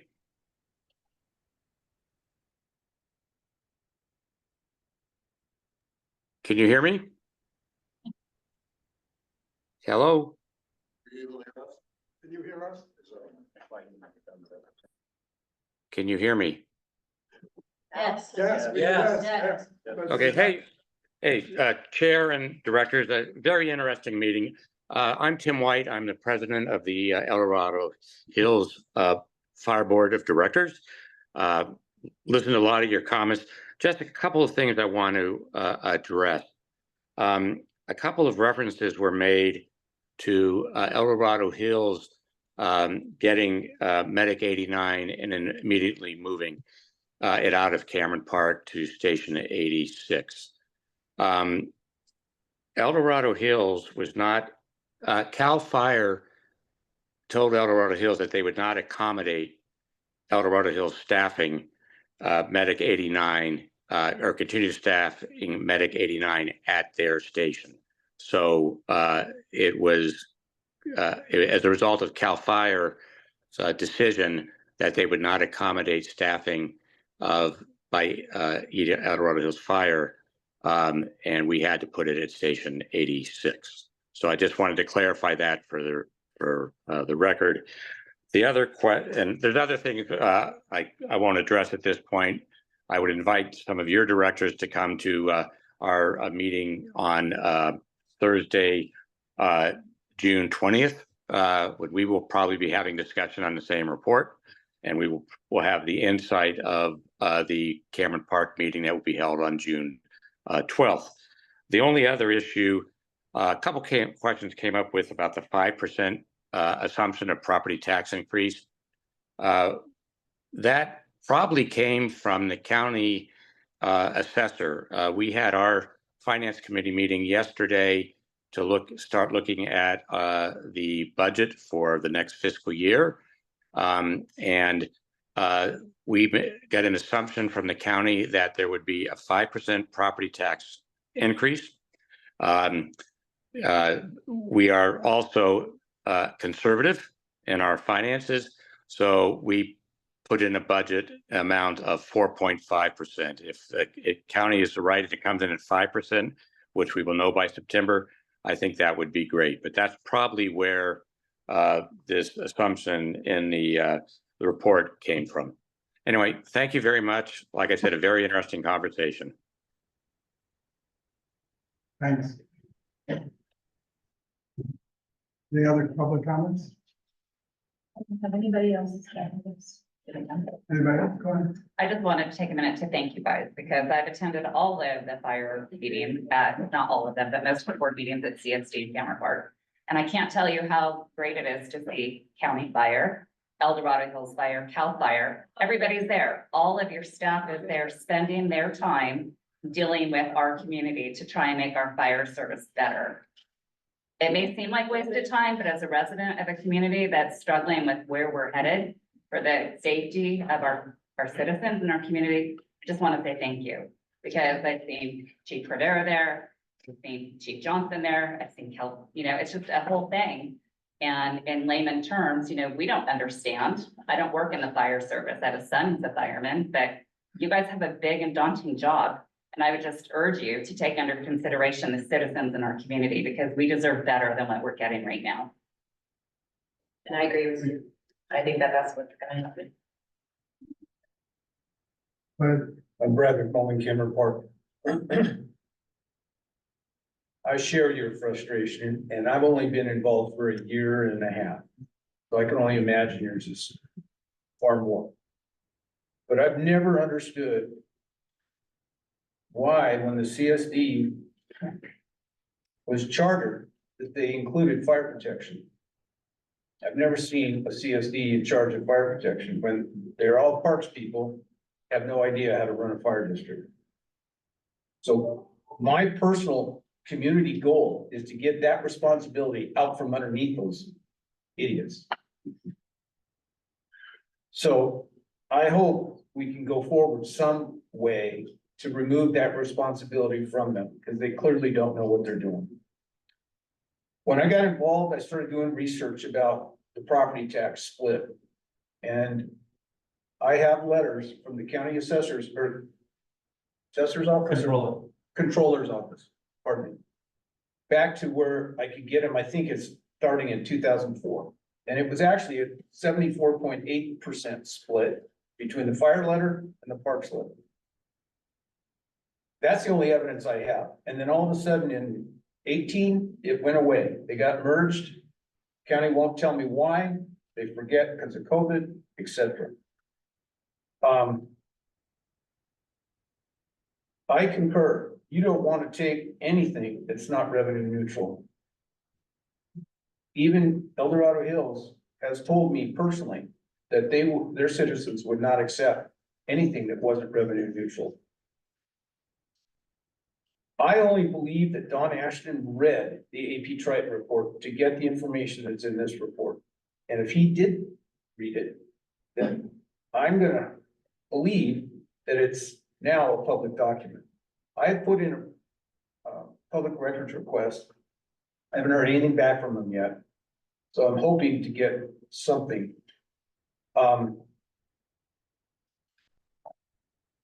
You guys do a phenomenal job. Just your board, and I think I've said this to you, it's like college versus elementary school.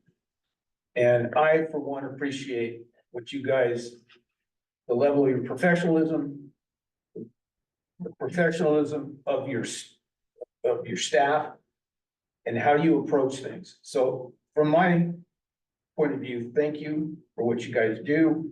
Continue the fight, and whatever, me personally, because I'll speak from my point of view, whatever I can do to help, I will be doing it. So thank you. any other comments there? Were there any?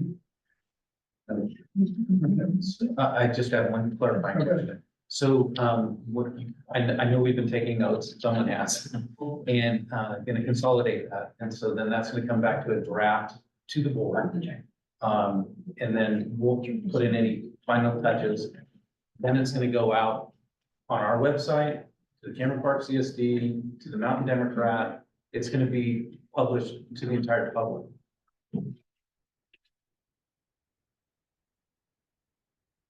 I think we can do that. More I'm kind of thinking right now is we want to provide that information to the CSD board as they requested. Give them an opportunity. Well, I think so that for our residents that we represent, they need to understand, I think, what our perspective is on what's occurring, and that information should be disseminated to them. That's my opinion. I mean, we don't have anything to hide with it. I just think it's that it's. I think I'm tracking with the chief though. I think we give Cameron Park CSD the courtesy of getting our response, and it becomes public record then when we give them our response, right? Okay, so And then what, so on the 12th, they're gonna have their meeting. And our response should become public knowledge then, and then we can disseminate it how we want to from that point. fair enough. After the 12th. And where that concerns me is, I've seen where residents in Cameron Park submit written records, and it is not presented to the public in Cameron Park. So to me, that's a transparency issue. And so I just want to make sure that the public is going to see our response. I just think, my opinion, I agree. I think the public deserves to see our response. I think it's the mechanism of how we do that and when we do it. And it seems like if we take the high road as much as we can and we give them the courtesy, of responding to what they requested, any feedback by the 12th, they're gonna have their workshop meeting on the 12th. And from that point forward, it's public record. And now we can disseminate it however we want to. So I guess my being in the unique position that I am, there are residents that come to me and they want answers. And that we've had a public discussion and meeting. And that for some, and I get it, give them the courtesy, give it to them ahead of time. But the public, I believe, should get that information ahead of that meeting so that they have the knowledge and wherewithal to be able to interact and engage with what is going on. I think anything less than that, for the people I represent, it is a disservice that they cannot get the information. No, generally, I'm on other boards, and if we're responding to the CSD, we should send it in to them, and at the same time, we could have handouts for people there. I would agree with that portions that give to them, and I know what you're talking about, where, oh yeah, this was submitted and never made public. We took the high road, we gave it to them, and after that, and they don't address it, or it isn't out there, by all means, can you bar the door, we'll make sure we hand it out like, like crazy. But at least we've given them the opportunity, and that will not hit well for them if they pull some sort of stuff like that, because whatever our response may not be convenient to whatever it is they're looking for. But at least we can say, we took the high road, we presented it back to them, and I would hope they would do the right thing, and in that meeting, would disclose that, yes, we got a response from County Fire, here's what it said. If they choose not to, that's on them, but that's the case. Now, as far as you're concerned, your constituents, we've had this meeting, we've aired it out, we've kind of gone piece by piece through it, so I think they probably have a pretty good inference to, what we talked about is gonna be our reply, right? Right. So they've heard it here first. So it's not like we're gonna be sitting around a document and adding to it. We're just simply gonna be making sure, yeah, that was a correct statement that was made, or whatever, just to make sure it's a clean document. They've really already, what your concern is, I think they've already heard that. Was that participated in this or? Well, this meeting is gonna be put on our YouTube channel, correct? Yeah, so Okay. there you go. There's the source. Instead of us a written response, they. Yeah, I think you gotta take the high road on, I mean. I'm that's- not suggesting to take, not take that, I'm suggesting transparency. No transparency, so if they get it ahead of them, then they'll be asking questions of the board before they even got it. Right. So that's not good, the board needs to get it and then open it up, and you see written communications, maybe it's the first time they're seeing it. Or maybe they read it in the board packet, they have to have time to look at that. I think if they don't bring it up in that meeting, that they got the public communication, I think it's fair for us to make a statement Yes. at that meeting. If one of us is representing it, it's fair to make a statement that we sent a official response. And if you're interested in reading it, it'll be on our website. And the YouTube channel, I mean, and, yep. and by the way, And the there's mountain. copies here. Yeah. So, and for me, it's all about transparency, good governance, that's where I'm at with it. And, and to take that, I will attend that meeting. And I'd like to have perhaps you, Mickey, as well, as the chairman, but I feel I have an obligation for the residents that I represent, that I'm there to ensure that I hear them and that that board knows that they're being heard. You have a comment? Am I allowed to make Yeah, a go comment? ahead. We're pretty open here right now. As a member of the public, there's one important difference here. You're not just an ordinary response. You were the crux of the subject in this report. And the way it's written leaves so much to be desired, as we've seen today in this 2-hour meeting. It would be really helpful to a lot of the folks that are really engaged on this subject to have known where you were coming from in your response and not hope that the CSD provides it. I do understand it makes the CSD look bad, but we're not playing that type of game. We really want an informed public to help move the CSD in the direction that best serves the residents. So I think your response is just not an average ordinary response. I think it's a critically important response. So I'd ask you to reconsider, at least put it on your website. I think it comes down to a matter of timing. Personally. Right, rather than calling Cameron Park, maybe a second alternative thought would be, did Cameron Park ask in their request for a response for you to present that response before the 12th?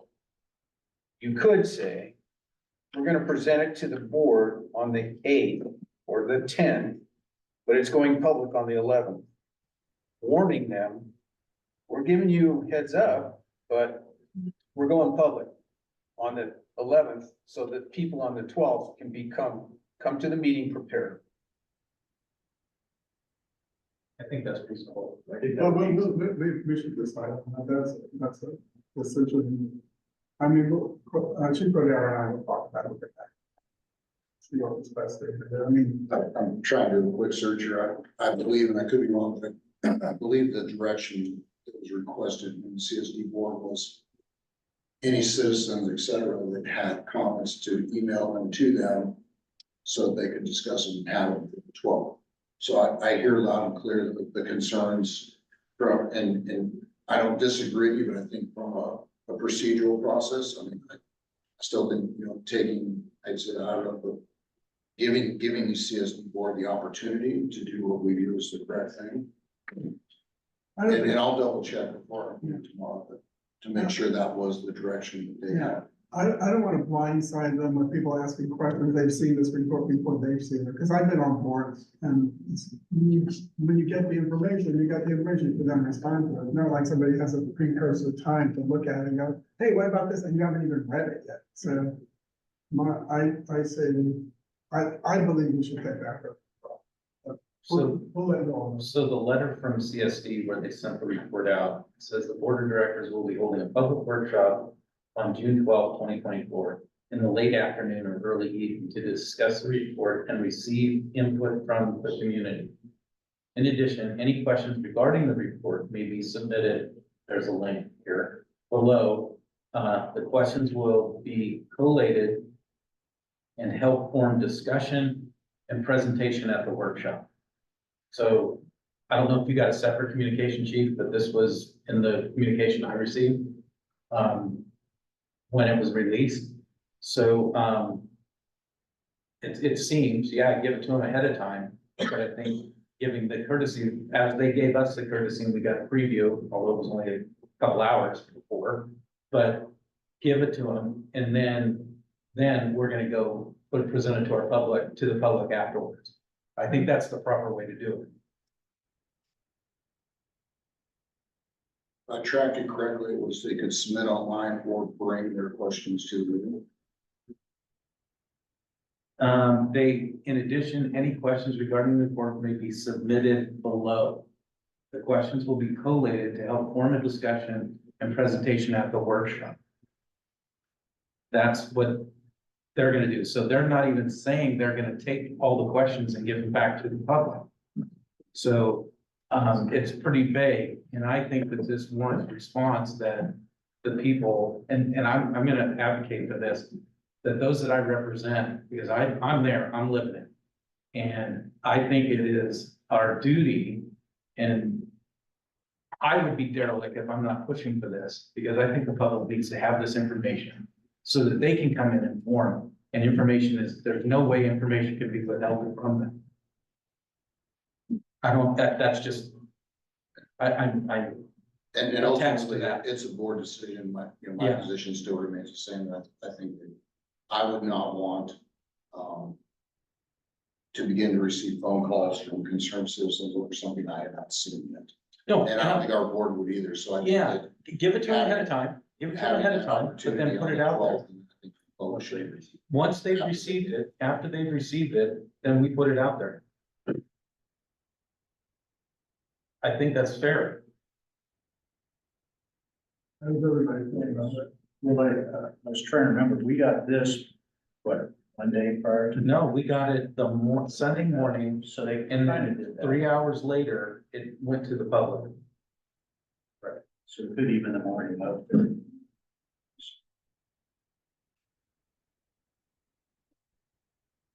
As long as the board got it 24 to 48 hours. Sure, and I'm okay with that, yeah, get it to them, but I also, and you know this because I've said it with our board packet, and I think our board's done a really good job.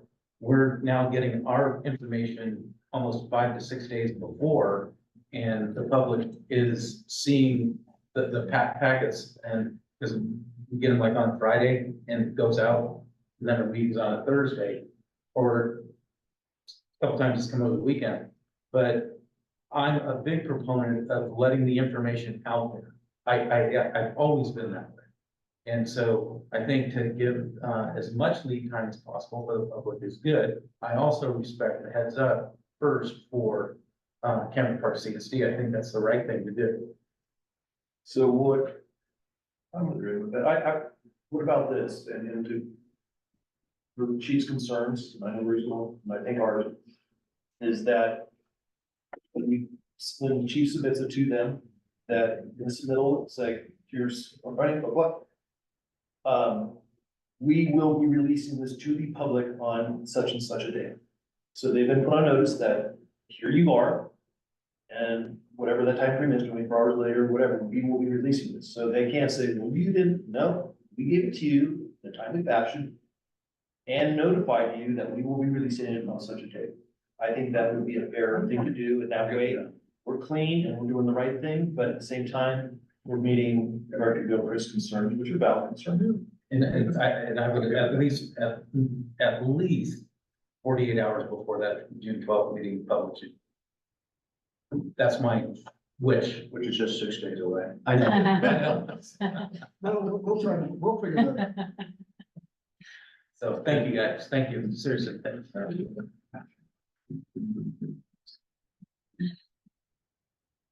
Okay. Anything else? All I would add is that this wasn't action on the agenda, so there probably should be.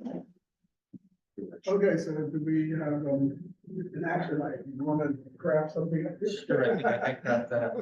I make a motion to give the chief direction to write a summary of our discussion today as a response that will be emailed to the CSD in timely fashion and notify the CSD that we will be releasing it to the public 48 hours before their June 12th meeting. We can do that. Subject to, Well, I'd really like to well, meet that time frame, and 48 hours, so what day of the week? it's a Thursday. So that means we have to release it on Tuesday. So we have to write it tomorrow, get it to everyone, get everybody's comments. I gotta sign it. That's tight. I'd say 20. Okay, Mhm. all right, I'm good, okay, I can live with that. Thanks. Thanks, Paul. It's all about negotiation. We can live with it. Okay, we don't have to move forward. Okay with that? Say again, I'm sorry, I was, Well, there's my I weekend. know this. No, so we're gonna draft this response. We're gonna, Submit it to the CSD. And then 24 hours. So we're gonna submit, so basically the morning of, we're gonna give it to them 24 hours later, that morning of the. So that means, so if they're meeting, which they haven't put the time out yet, it's either late afternoon, early evening on the 12th. So on the 11th, like 11, by 12 noon on the 11th, it goes out to the public.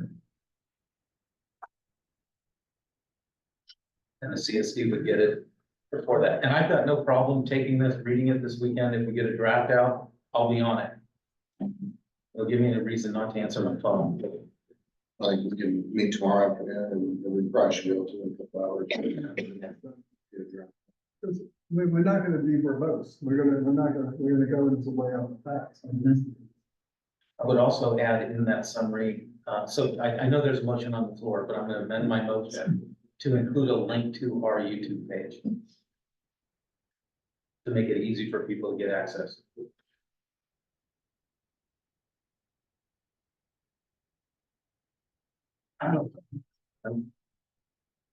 Yeah, I mean, if we're going to put it out for the public, I mean, we use whatever means we normally use. And so that would be in there as well. Can do that this section. Like, look to our communications manager, could we post the response and then like below it have a link to This the YouTube. YouTube page without embedding it in the ring? Yes. Yeah, that's good. We're gonna grab a second. Second. So all in favor of this? I, Anybody opposed? Motion